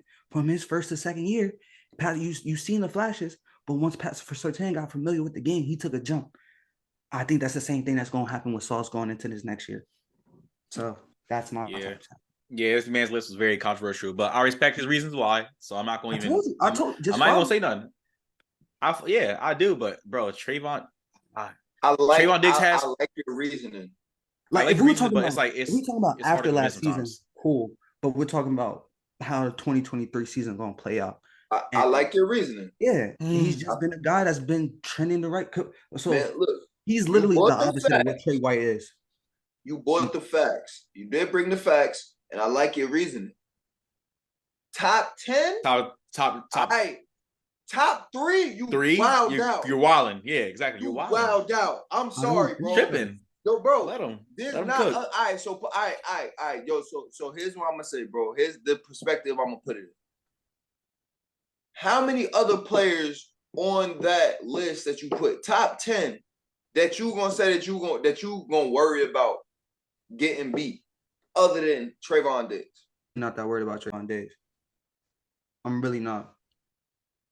I'm sorry, gang. I can't. I'm sorry, bro. Day, I haven't seen Trayvon Diggs strap not one number one yet. He hold on. Because he strapped Jamar Chase. He did. He strapped Justin Jefferson. I seen it. He strapped AJ Brown in the first game when they played Philly. He kind of strapped him in the second game. Yes, he did. Look it up. I'm not gonna lie. He got beat. He got beat on that double move, that slant and go. But after that, AJ Brown didn't do nothing else. It happens though. No, it happens. It happens, bro. But like, I'm sorry, bro. He only gave touchdowns last year. I'm not going into a game like, yeah, bro, my number one finna have a problem. You know, I'm sorry, I'm not. I see Khalil's reasoning. I see Khalil's reasoning. I know, I see his reasoning too, but I just feel like number 3 is just a stretch. I understand though. Even if you put him at number 5, I would have took number 5 over number 3. Like number 3 was crazy. Listen, if I'm AJ Brown, if I'm Devontae Smith, whoever he's on, if I'm whoever Giants number 1 is, if I'm Terry McLaurin, I know 7's going to give me problems. 7 is going to cause, like, he's not going to have an easy day. Like, before you could, like, the little stuff you could hit him with, to like his sophomore year, like, he's not giving those cheap things up anymore. And that's just him learning to get the position of the cornerback. Like, it's taking some time, but I've seen the progression every single. Because remember, when he was a rookie, he was like, it's a solid pick, but I don't know about it. Then he came out there showing that he could take away the football, but he still get beat on double moves. And now he's cleaning that some of that stuff up. And I think he's going to clean that stuff up even more, especially when your brother is who he is. Like, you have the best training partner to go against, even in the off season. And they do train together. And they gonna play each other this year. Exactly. And they all gonna play each other. Best training partner to test, like, to hone your skills. I talked about it with Sauce. Sauce is getting better every day. Why? Because Garrett Wilson. Same thing with Trayvon Diggs. Year in, year out, he's only getting better. Why? Because you have Stephon Diggs you're training with in the offseason. You have CeeDee Lamb that you're training with during the season. So that's just why I think he takes that next jump. Because I'm going to be honest, after the performance he put on last year, I think it was a very underrated performance. Why? Because the thing is, the media creates this stigma about a player and y'all run with it. Same thing happened with it even happened with LeBron at points. Everybody say, what? LeBron's not clutch. Everybody would say LeBron's not clutch, but he a crybaby. He a crybaby. But if you really look at it, he does get it done. He just had bad moments early that just went with him in the rest of his career. And I think that's the same thing that's happening with Trayvon Diggs. I mean, I gotta agree to disagree, but I like it. I like it because it's a hot take. I love hot takes. I want to see where he gonna land at the end of 2023, just so you could back that up. But just some of the people that you put him over, bro, I just can't get over. I can't. Yeah, I can, bro. Like, I can't get over him being over Slay, Marshawn Lattimore, or Jair. Over Slay, Marshawn Lattimore, Jair Alexander. Like, I do think he's the best corner in that division. Okay. Oh, that's your opinion, man. I'll let you rock with that, but for sure. It's false. Everybody knows it's false, but for sure. I'm gonna let you rock with that. All right. Well, those are our top 10 corners who we think are heading into the 2023 season. Let us know who y'all think we missed. Let us know who had the best list. Let us know who y'all think is top 10 in the comment section. Hey, continue to interact with us, man. All right. Moving into the next topic, we're going to transition to the NCAA. We are going to react to the Associated Press top 25 rankings heading into the season. All right. Dino, you kicking this one off, bro. Yeah, so, I mean, the rankings just got dropped not too long ago. I think it was 4 days ago that the top 25 rankings got dropped. I feel like it's some good and some bad on it. For instance, I'll bring up the first one, bro. I feel like USC is too high. I feel like putting them at number 6 is a little too high. I understand y'all check rosters and all other stuff, who's coming back and everything else. But in perspective, putting them at number 6 and putting Tulane at number 24, I feel like it's just a little too disrespectful. I'm going to be honest. Tulane came out and played a great game against arguably one of the best offenses and the best player in college football and held him to what, I think 14 points. Yeah. They came out and played a game, and then they're returning 90% of that team. They already got Tulane being a top team being a top group of 5 team going into next year. And y'all ranked them at 24, and they beat the number 6 team. I feel like that just doesn't make sense in retrospect. If you ask me, I feel like even when Cincinnati had them years that they had and they came back, they got ranked higher than 24. UCF at a point when they had the year that they had and came back was ranked higher than 24. Like, I feel like that was just too much of a stretch. And having USC, I feel like USC still has something to prove. I'm going to be honest. I don't feel like they have proved enough to be in top 6 right now to say that they already, as of right now, they already earned the New York 6 Bowl. I don't think that's very accurate. I feel like they do still have things to prove in general. I mean, the list is kind of cool. Number 30, Notre Dame in the top 25 to start, I feel like just shouldn't happen. I'm sorry. It shouldn't happen. They always put Notre Dame in the top 25 to start the season. And then they come suck. out and they be nothing. I'm sorry. Exactly. They don't That's true. Khalil, stop. What they were supposed to achieve. They never do it. They always got Notre Dame being a top 6 school, top 15 school, top 4 school, and every single time they never come out and perform the way that they were supposed to perform. So I'm gonna be honest with you. Putting Notre Dame in the top 15 is a super stretch. Putting them in the top 25 is a stretch in general, if you ask me. I feel like they could deserve it, but I'm gonna be honest. Notre Dame got to come out and actually beat some teams. They got to beat some teams. I'm gonna be honest. Didn't they beat Clemson last year? Yeah, they did. And they're ranked in the top 10. Clemson is in the top 10, rightfully so. Which is a little controversial to me too. I think they're right. You got Clemson ranked over Tennessee when Tennessee put the smack on them in that bowl game. That doesn't make sense. Tennessee is returning, and if you ask me, Tennessee is returning better players. They are. They're returning a better quarterback. They have a better quarterback battle in general. I'm taking their number 2 over Cade. Nah, that's a stretch. I'll take that back. I'm not taking that. I'm not taking Nico over Cade. Cade is nice. So let me not stretch it that much. But I mean, that's another controversial thing that you can say, bro. You got Tennessee is 1 spot ranked over Notre Dame. Who y'all got Notre Dame or Tennessee? I got Tennessee over 20 points as a favorite. I'm gonna be honest. I mean, some of these rankings, I feel like a lot of it goes off of who's being returned, and a lot of it goes off of last year. And some of this some of it don't make sense to me. All right, Khalil. You up, man. You up next, bro, because you're making mad faces, Khalil. Yeah, I want to hear what you got to say. Isn't that all we got to go off of was last year and who they got returning? Like, yeah, it's not like we don't have a preseason to watch. We don't have them like play against any team. So like to see compare like how they look going into the season. Like that's who they got coming back, what they and what they did last year and how they look doing it. So for example, the Notre Dame situation, they had a very bad. First of all, you held a high-powered Ohio State team to 21 points. They did that. They did do that. And that's early on. 40 plus. That was early in the season, though. You got to think about how early in the season that was compared to what that Ohio State team was later in that season. Another thing you got to always put in perspective, bro, it's not always about who you play. It's about when you play. When you play. I can say the same for Notre Dame. It was Marcus Freeman's first game against Ohio State. That's a tall task.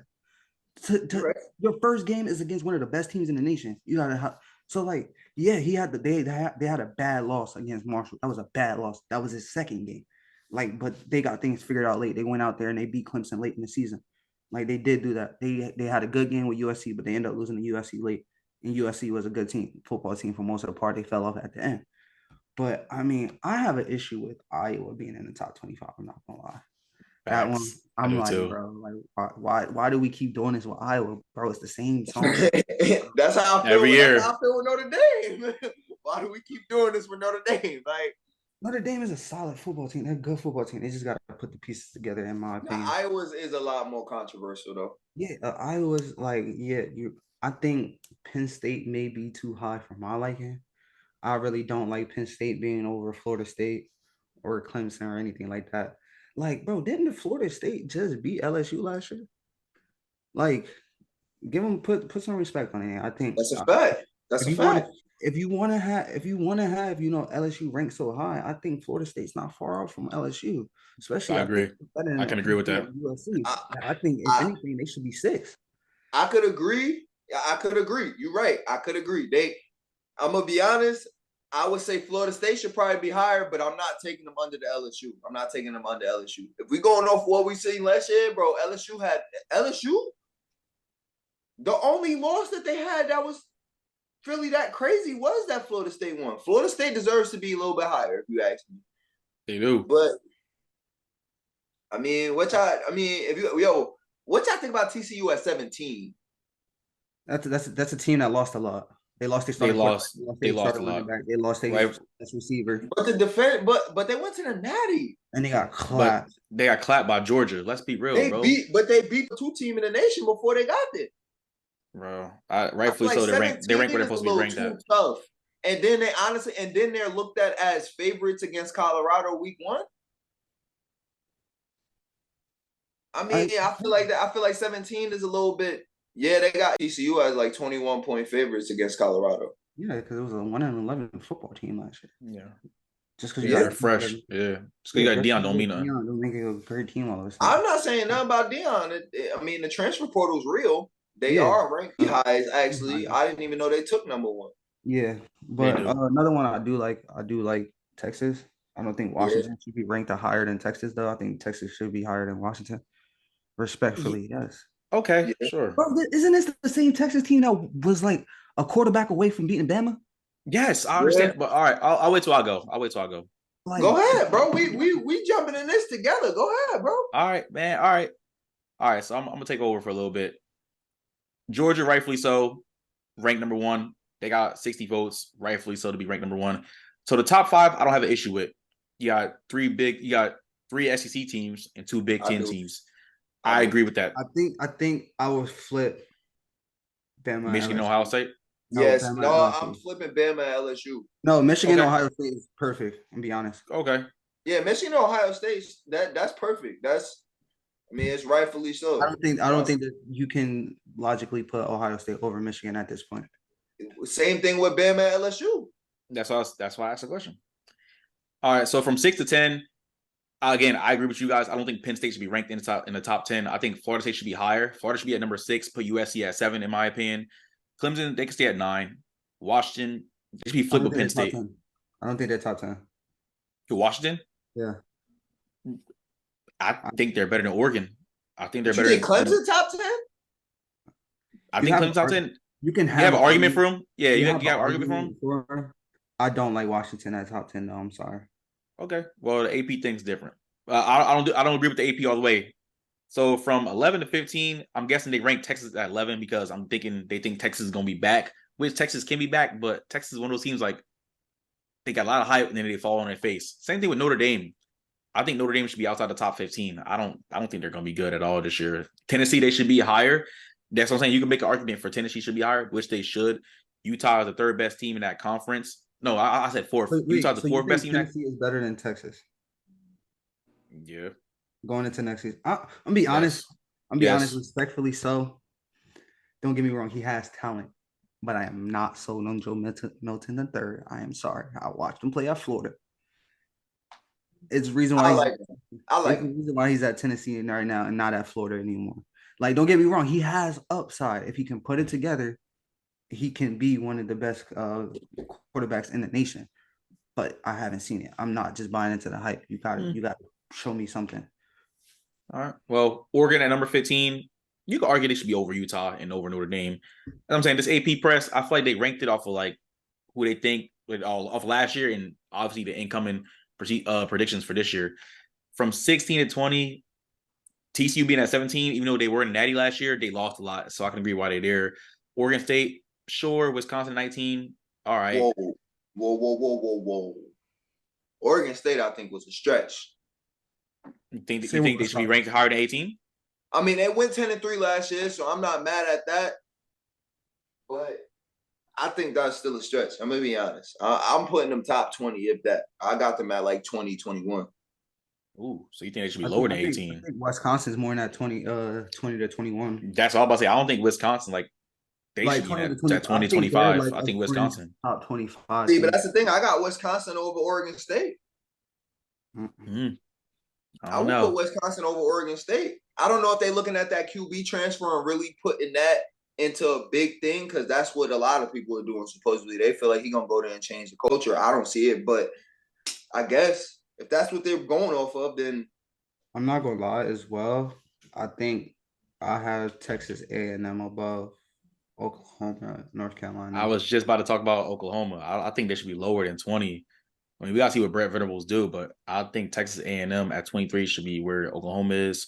Let's just talk about 21 through 25. Tulane at 24, that's solid. I think, hey, they should be. I feel like that's good for where they finished off last season. I feel like they could be a little bit higher, honestly. I feel like they should have been higher. I feel like they should have been honestly a lot higher. Yeah, North Carolina at 21, sure. Ole Miss at 22. Okay. A&M, again, A&M should be number 20. That's where Oklahoma should be. They should be at 23. And Iowa at 25, they shouldn't be in the top 25, in my opinion. I mean, I feel like you missed out on schools like Texas Tech, who received 101 votes. South Carolina, they only got 73 votes to be in the top 25. And UCLA with 66 votes. So you missed some teams in that top 25. Those are the three teams that missed a cut. I think Texas Tech should have been ranked number 25. I got South Carolina going there. I got South Carolina as well. But we got to see how Spencer Rattler put it together as well, though. Bro, they're going to be a lot better team. They're going to be a lot better team. I think they're taking another step. Yeah, I think so too. I think, I'm going to be honest, they are another sneaky team in the SEC. They can be. We see them at the end of the year get their stuff together. In the SEC. You seen they went out. You seen they beat Tennessee. As I'm saying, at the end of the season, they got their footing. I said this earlier. If Tennessee didn't lose that game, they would have been in the playoffs for a fact. If Tennessee didn't lose to South Carolina, they would have been in the playoffs. You could argue that. Yeah, you could argue that. They would have left TCU out. Tell you, they would have left TCU out. It was the fact that Tennessee, bro, you got to think the number 5 and the number 6 lost. The number 4, number 5, and number 6 lost. So they gave it to the number 4. Like, why would you not? I see your logic. I'm not even mad. I'm not mad at it, man. I see your logic, bro. But yeah, honestly, I feel like we all agree Iowa should be booted out the top 25. I don't know why they're here. But all right, ladies and gentlemen, that is our reaction to the top 25 AP 25 poll. Associated Press, they ranked who they think the top 25 schools are going into the 2023 college football season. We gave our opinions about it. We want to hear y'all opinions about the AP top 25. Who y'all think is too high? Who y'all think is too low? Who do y'all think should have been in the top 25? Who do y'all think is going to be overrated, obviously, going into this year? Let us know all that in the comment section. Moving into the last topic of the night, we will be talking about the Big 10. We will listen to our top 5 schools for college football in the Big 10 conference going into the 2023 season. Again, we will all be going one at a time. We're going to all start with 5, give our teams. And at the end of the top 5 list, we're also going to give who we think is going to be in the Big 10 championship game and who's going to win the Big 10 overall. All right. Dino, you start this one off at number 5. Who do you think is the 5th best team in the Big 10 conference? So at number 5, and it probably hints to why that they're ranked at number 25, and that's Iowa. Iowa, I'm gonna be honest. If we're looking at that top 25 that we just looked at in the last in our last topic, and we're trying to think at why, I honestly could probably see why just because of who they got returning. I mean, they got a preseason All-American in Cooper DeJean. I feel like I feel like he's going to be one of the top players in the Big 10 next year for sure. If you go watch that film, he's straight. He is straight. They got a safety, and they got a rising safety, a sophomore who's they saying is going to be a rising star, that he's going to be one of the best in the nation come years to come. So I feel like that's some great returning players for their defense, as well as the transfers that they got on offense. Though they got a quarterback transferring from Michigan, they got a receiver transferring from Ohio State. Caleb Brown transferred there. They got a couple other receivers from Charleston Southern. They got a tight end from Michigan too. We know how Michigan knows their tight end, so that's going to be a pretty good tight end that's coming in. Iowa, we know how good their tight ends are too, but I mean, he just went to 2 powerhouse tight end schools, bro. I'm pretty sure that's going to be a straight tight end regardless. Facts. So, I mean, I'm pretty sure that's why they have them ranked at number 25 in the nation, just because of who they brought in and what they're looking at. They are in the weak side of the conference, so I mean that can be a reason too. But I mean, I guess we'll see. But Iowa is at number 5 for me. And I can agree with you. I got Iowa at number 5 as well. Yeah, we mentioned the preseason All-American and Cooper DeJean, great corner. See him play a couple times last year. You mentioned the sophomore safety Xavier Nwamka. He's gonna be straight. I think he is a young star on the rise. Now let's talk about the transfers they brought in. K. McNamara, we see him play at Michigan. He didn't really pan out over there. Transfers to his rival school in Iowa. They also bring in Eric All from Michigan as well. I mean, like Dino said, you go from a school that has a tight end pedigree to another school that has probably the best tight end pedigree in Iowa. So they're going to be straight over there. They bring in Seth Anderson from Charles Southern University and Caleb Brown from Ohio State. So they also bringing back a pretty experienced offensive line who should take a step forward. Iowa, I see what they ranked 25 by the AP 25 poll, which we just talked about, but this is a team that I just don't have confidence in. Like, they always fall on their face for some reason. But yeah, I got Iowa at number 5. I was kind of going back and forth half where I went at number 5. But I'm gonna go with Iowa, but not confidently. I'm kind of drained on Iowa. Iowa kind of like just disappoints me every year. If you watch an Iowa football game, it's probably the most boring thing you can watch on TV. I'm not gonna lie. Like, but I do think they're gonna have a boost this year just because, like you said, they got K. McNamara as their starting quarterback.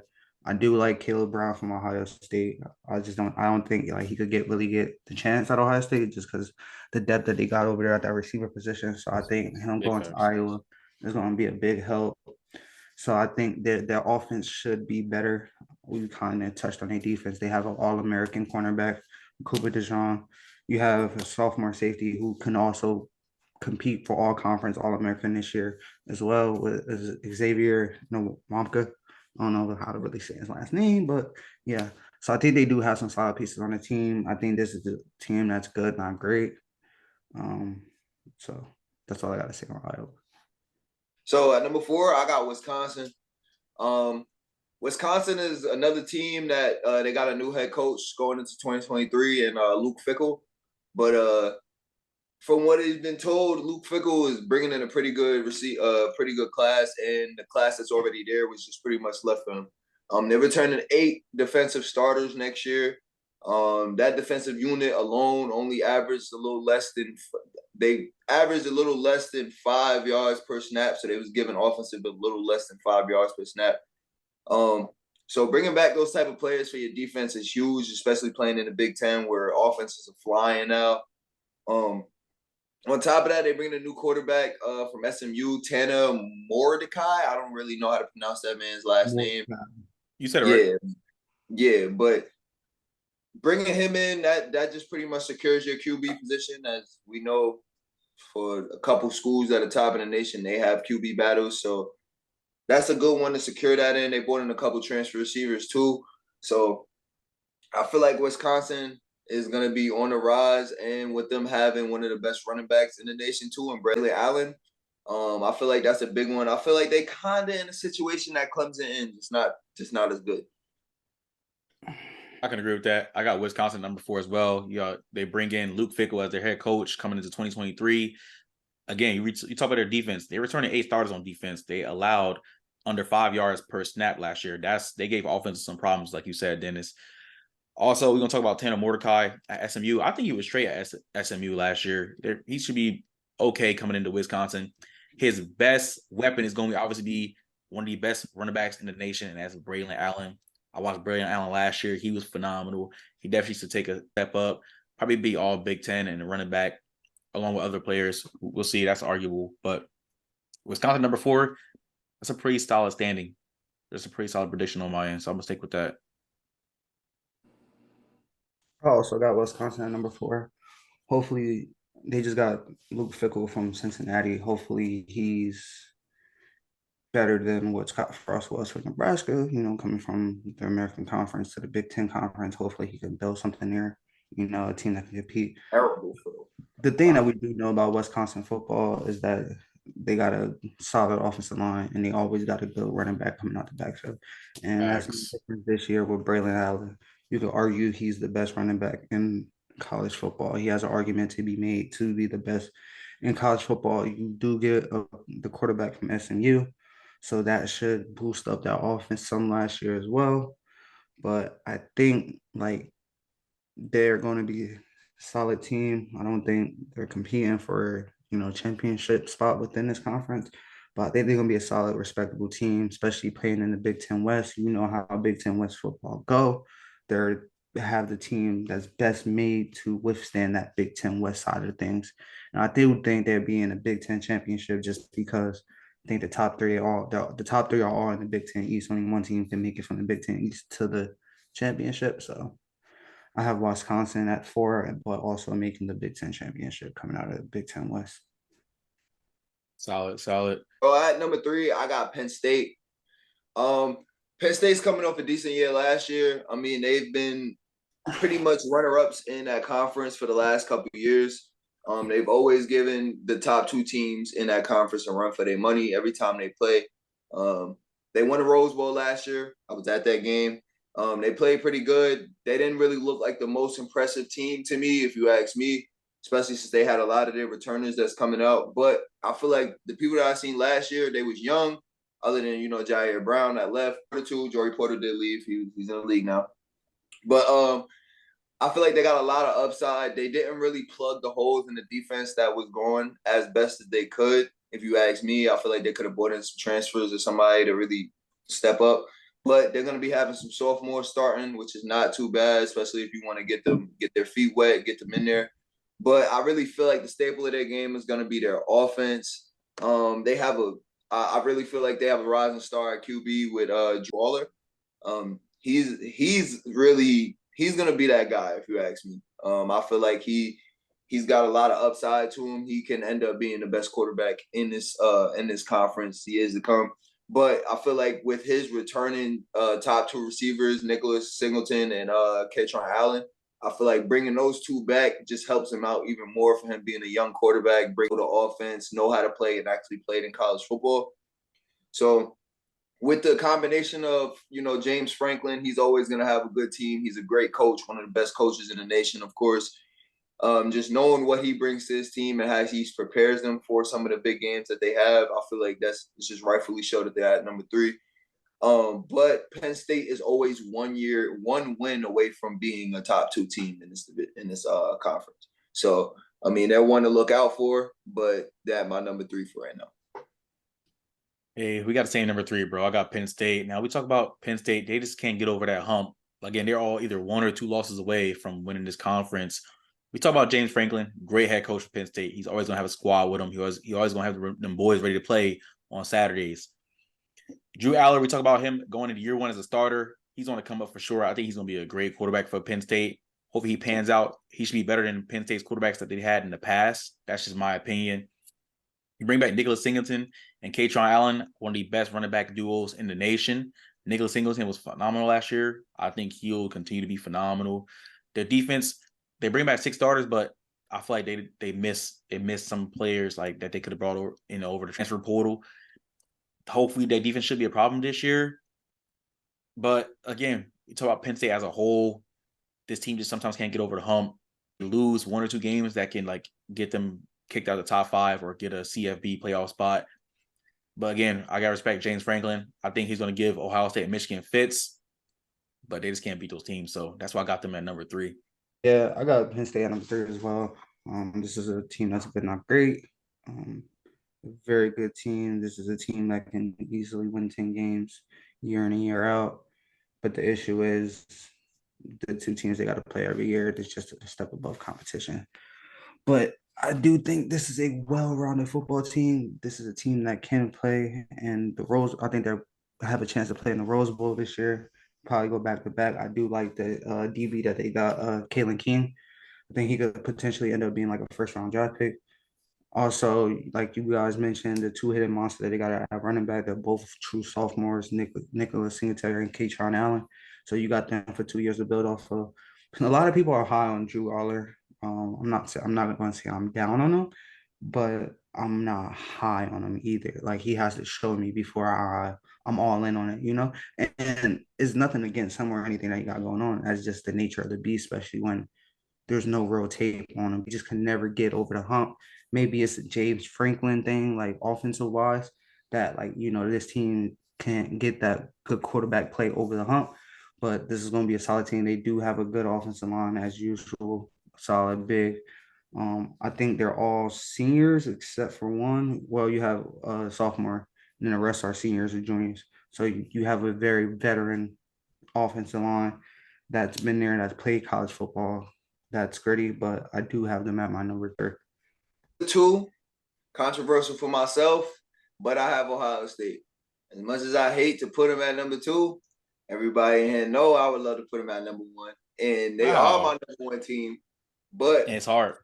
If we look at what they have coming in, what they keeping, I mean, you got arguably one of the best running back backfields in general, as long as they stay healthy with Mayan Williams and Travion Henderson. Everybody knows they have the best wide receiver corps in the nation. They have the best receiver in the nation and Marvin Harrison. But they also got the Julian Fleming, and they have the Mecca Mbuka. You just got dogs all over that offense. You got an O-line that has been learning, and they have a lot of young players on that O-line that's going to be coming back. So that's another good one. Their defense, though, I'm going to be honest, their defense is going to make a huge improvement because they have the most players returning on their defense. We all know who JT is. JT is going to be a first-round draft pick, hands down, at the DN position. He's arguably the best in the nation at what he does. But when you think about their DBs and who they have, well, first of all, actually, I'm forgetting about the linebacker unit they got. I mean, their linebacker unit with Jack Sort, with Steele Chambers and CJ Hicks, like, those are some guys, bro. Those are some guys, and we know exactly what's going to come from them. On top of that, their DBs is actually returners too. We got Lorenzo Styles and we have Denzel Burke.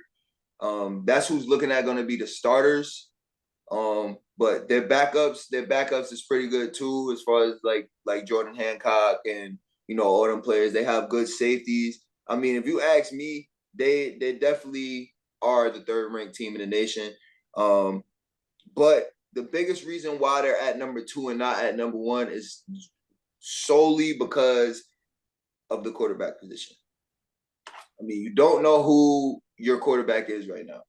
You really don't. They're still saying that it's still a battle from what I've been seeing. They have not given anybody the green light yet. They have not given anybody the week 1 start yet. We're literally going to find out who's starting on game day.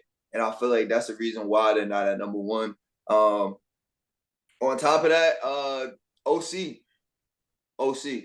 We know they had the best receiver coach in the nation. He's not at OC now. I feel like he's gonna do good, but I just don't know what to take from it. I don't know which way he's gonna be geared towards. Is he gonna be more? Of course, he's probably gonna be more pass heavy because he was a receiver coach. But you just gotta see, going from being a receiver coach to coaching up receivers to calling plays is a huge jump. So you don't really know what you're gonna get from him yet. We'll see. But that's my number 2. Yeah, I got Ohio State at number 2 as well. I don't see them beating number 1 or being the number 1. They can still sneak in the top 4 to make the college football playoff, but I don't see them winning this conference at all. Whether you got Devin Brown or Kyle McCord, which I think Kyle McCord is going to be the starter week 1, it's still going to be a high-power offense. I mean, you bring it back Mayan Williams and Travion Henderson, probably the best running back duo in the nation. You got Marvin Harrison Jr. leading that wide receiver core with Brian Hartline. He's your offensive coordinator. He's going to be calling plays and stuff, which means, like Dino said, they're going to be better. Their defense, though, it's solid, but I feel like the defense is going to be the reason why they can't get over the hump, in my opinion. Ryan Day is a great head coach, but his team has fits with Michigan the past couple years. So we'll see if Ohio State can finally do something. I want them to win the Big Ten, but I don't think they're going to win the Big Ten. I think they can try to fight to win the Big Ten East, but obviously I don't see them beating the number one team on everybody's list, I'm assuming.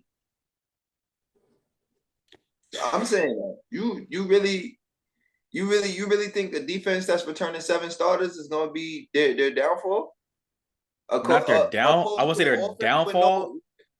Opposed to an offense that don't got a secure starting quarterback right now? I don't think quarterback's a problem, but the great talent that they have on that offense, especially the offensive line. The offensive line is bringing in 3 new starters, but I'm not worried about the offensive line. I'm not really worried about the quarterback too much. They're gonna be the offense is gonna carry their games for sure. That's just my opinion. Oh man, Dennis, you were doing so good, bro. I tried it. Thought you seen the light. I thought you did, and then you try to sell yourself back into it. I do have Ohio State at number 2, but the quarterback position is not the reason why. That's the only reason why they're number 2. I am so sorry. That is the only reason why they're number 2, bro. That's the only reason, bro. I'm not hearing like I said, I thought you seen the light. light.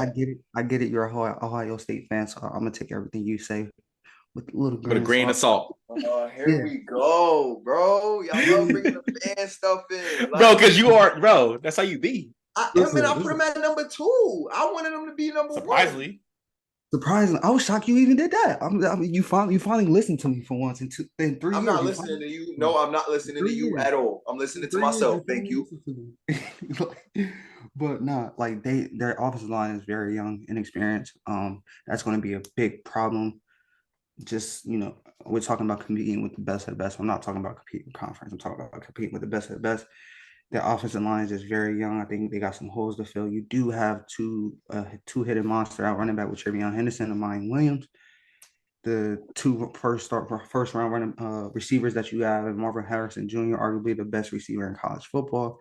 You got Mecca Mbuka, who's also projected to be a number 1 receiver. So their offense is going to be just fine. They're going to score a lot of points. That's just the nature of the beast. Ohio State's just always going to score a lot of points. But their biggest issues is on the defensive side of the football. Yeah, you do have JT, but I am not high on any linebacker not named Tommy Eichenberg. Jack Sawyer is a complete, and I'm going to be completely honest, he is not what he was supposed to be coming out of high school. He is a bust. He wasn't. I don't know how you just feel so confident in him. I'm not. Because Ohio State is the best development school in the nation. That's why. That's debatable. They are. That is debatable. That is highly debatable. Y'all get that. They took a 3-star. They took a 3-star. Now he's the number 1 receiver on your favorite team in the NFL. Bro, they found a diamond in the rough at the receiving position. Yes, but any other position, you have the talent. Like you had Bosa's in there and Chase Youngs and stuff like that. Like your Denzel Wards, the Marshawn Lattimore's. Like, come on, stop it. The one thing that they are good at developing is receivers, but every other position are 4 and 5 stars, shiny. But I think they just lack enough power in critical positions, not just being the quarterback position, on why they won't win the Big Ten and why I have a team over them. All right. Number one, I got the team from up north. One of y'all can say the name. He's so hurt. I'm not saying the name. He's so hurt. One of y'all can say the name. I'm not saying the name. But I got the team up north. You know what I'm saying? They have beaten Ohio State in the last 2 years. Compared to the last 15, they're like 2-13, but okay. He's so hurt talking about this. I know, I hate these guys. I don't want to talk about them at all. The only reason why I love them now, the only reason why I have a little bit of love for them now is because little bro go there. Shout out Zach Marshall. He a freshman tight end there. Trained him since he was a freshman. That's little bro. I'm happy for him. Happy he's there. I already told him, no, I will never put on that yellow. I'm not doing it. Not putting on that yellow and blue. It's not happening, but I will root for him. But let's talk about the reason that they're number one. The reason that they're number one they have arguably a top 10 quarterback in the nation in J.J. McCarthy. If you ask me, top 10, not putting him in top 5. I got some guys that's over him, but he's very serviceable.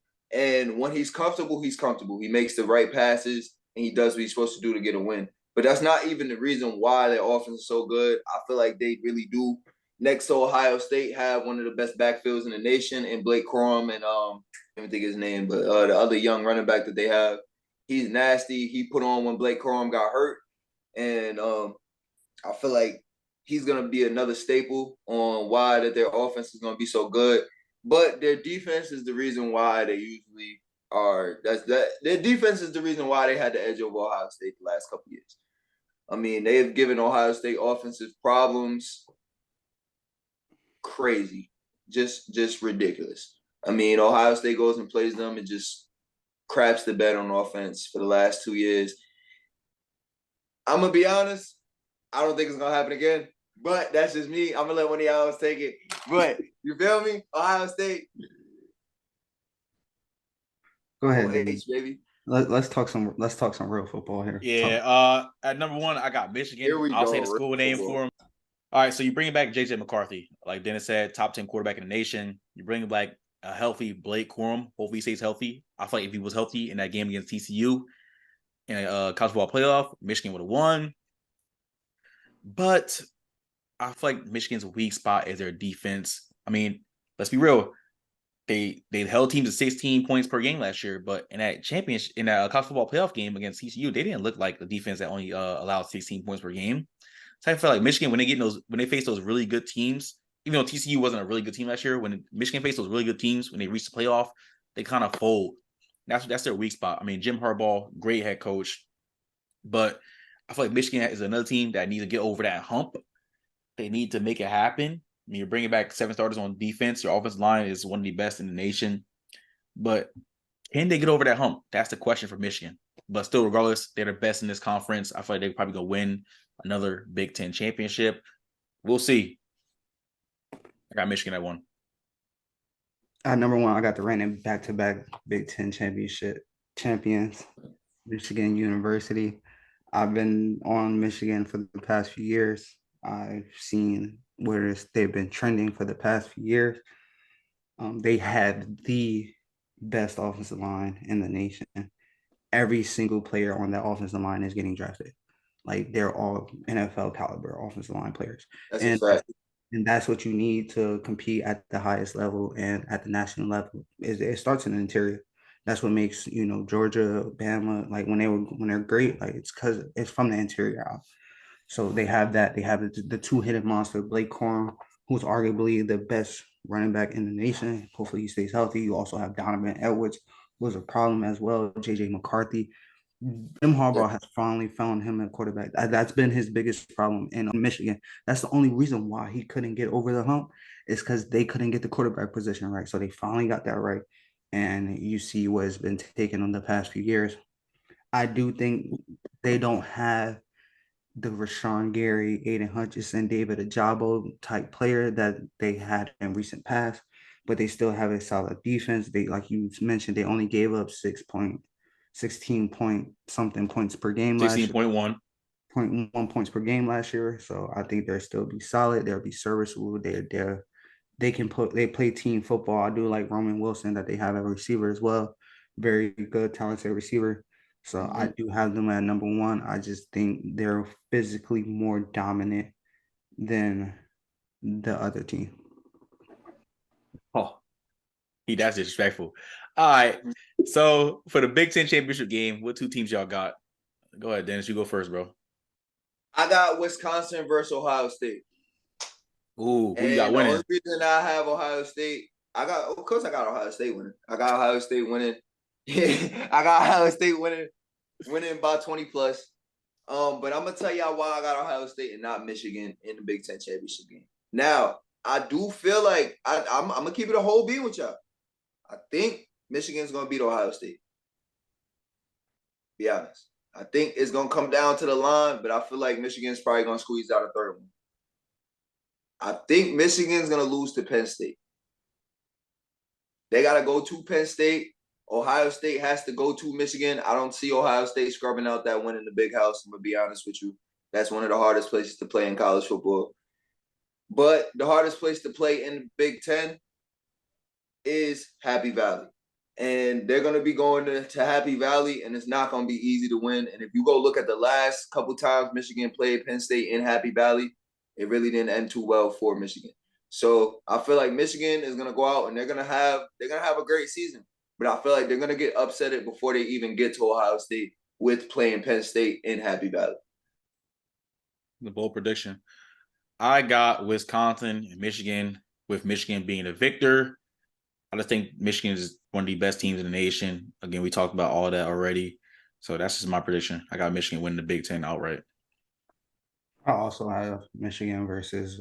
Of course you do. Of course you do, Khalil. Of course you do. Of course you do. You see what happens when you tell the truth? Some people just don't like it. Sometimes you can't handle the truth. They want somebody to talk the truth. What you say is not the truth. I told you, I'm the truth teller. I'm the truth teller. I told y'all that. What part did I not tell the truth on? Look. Worry about Oregon, yo. Oregon, yo. Look at him. Now he start bringing up others. See, look, this is what happens when people get hurt. They try to find anything they can to bring me up. I'm not going to let him do that. I'm not going to let him distract me. At the end of the day, I've been telling him for the past few years, he just didn't want to believe me. So he has to now at this point. But I have Michigan versus Wisconsin, with Michigan coming out top. I think Michigan is the second best team in the nation, respectfully, and I see them running through the Big Ten. I don't think it would be easy, like run through as in be easy, but I think they would pull those tough games out against the Penn States and Ohio State late in the season. All right, well, those are our top 5 teams who we think are going to finish off in the Big Ten. Those are our predictions for the year heading into the 2023 season. Let us know what you think about our predictions. Let us know if you think it's going to be Ohio State or Michigan. Those are pretty much the 2 top teams in this conference. Let us know who you think comes out on top in the Big Ten. But that is a wrap on episode 7. We thank y'all for listening or tuning in, whether you're listening on Apple Podcasts or Spotify or watching here on YouTube. We appreciate all the support we've been getting. Make sure you guys like, comment, share, subscribe. Please, we need all the support we can get. I mean, we trending up. We getting better with the viewers. We get more feedback. Keep it going, please. Hey, man. So, as y'all know, man, for as little as $2 a month, you guys could do your part in supporting us on our Patreon. We are a self-funded podcast, meaning all 3 of us, we work our regular 9-to-5s. We take out of our free time to come and bring y'all this content and talk about some stuff that we really love. On top of that, our Patreon is the best way for you to stay intact with us, for you to talk to us personally if you want to. We'd love to talk to fans about anything, about any sport. We love to talk. We love to argue. Come bring any topics that you want. On top of that, soon enough, we will be dropping hats and shirts, some type of little merch. If you want to partake in getting some merch for a discounted price or free merch, Patreon is the best way to go. So, we, all 3 of us, we appreciate every bit of support you guys can bring regardless. So I appreciate you. Yes, sir. Yes, sir. Just keep showing love. Follow us on Instagram at Before the Horn Podcast. Follow us on Twitter and TikTok at Before the Horn Pod. We appreciate all the interaction and the feedback that we've been getting so far. We do have more content coming out to you guys very soon. So please thank you for being patient with us with that. But in the meantime, keep showing love. We will be having some guests on very soon. So stay tuned for that as well.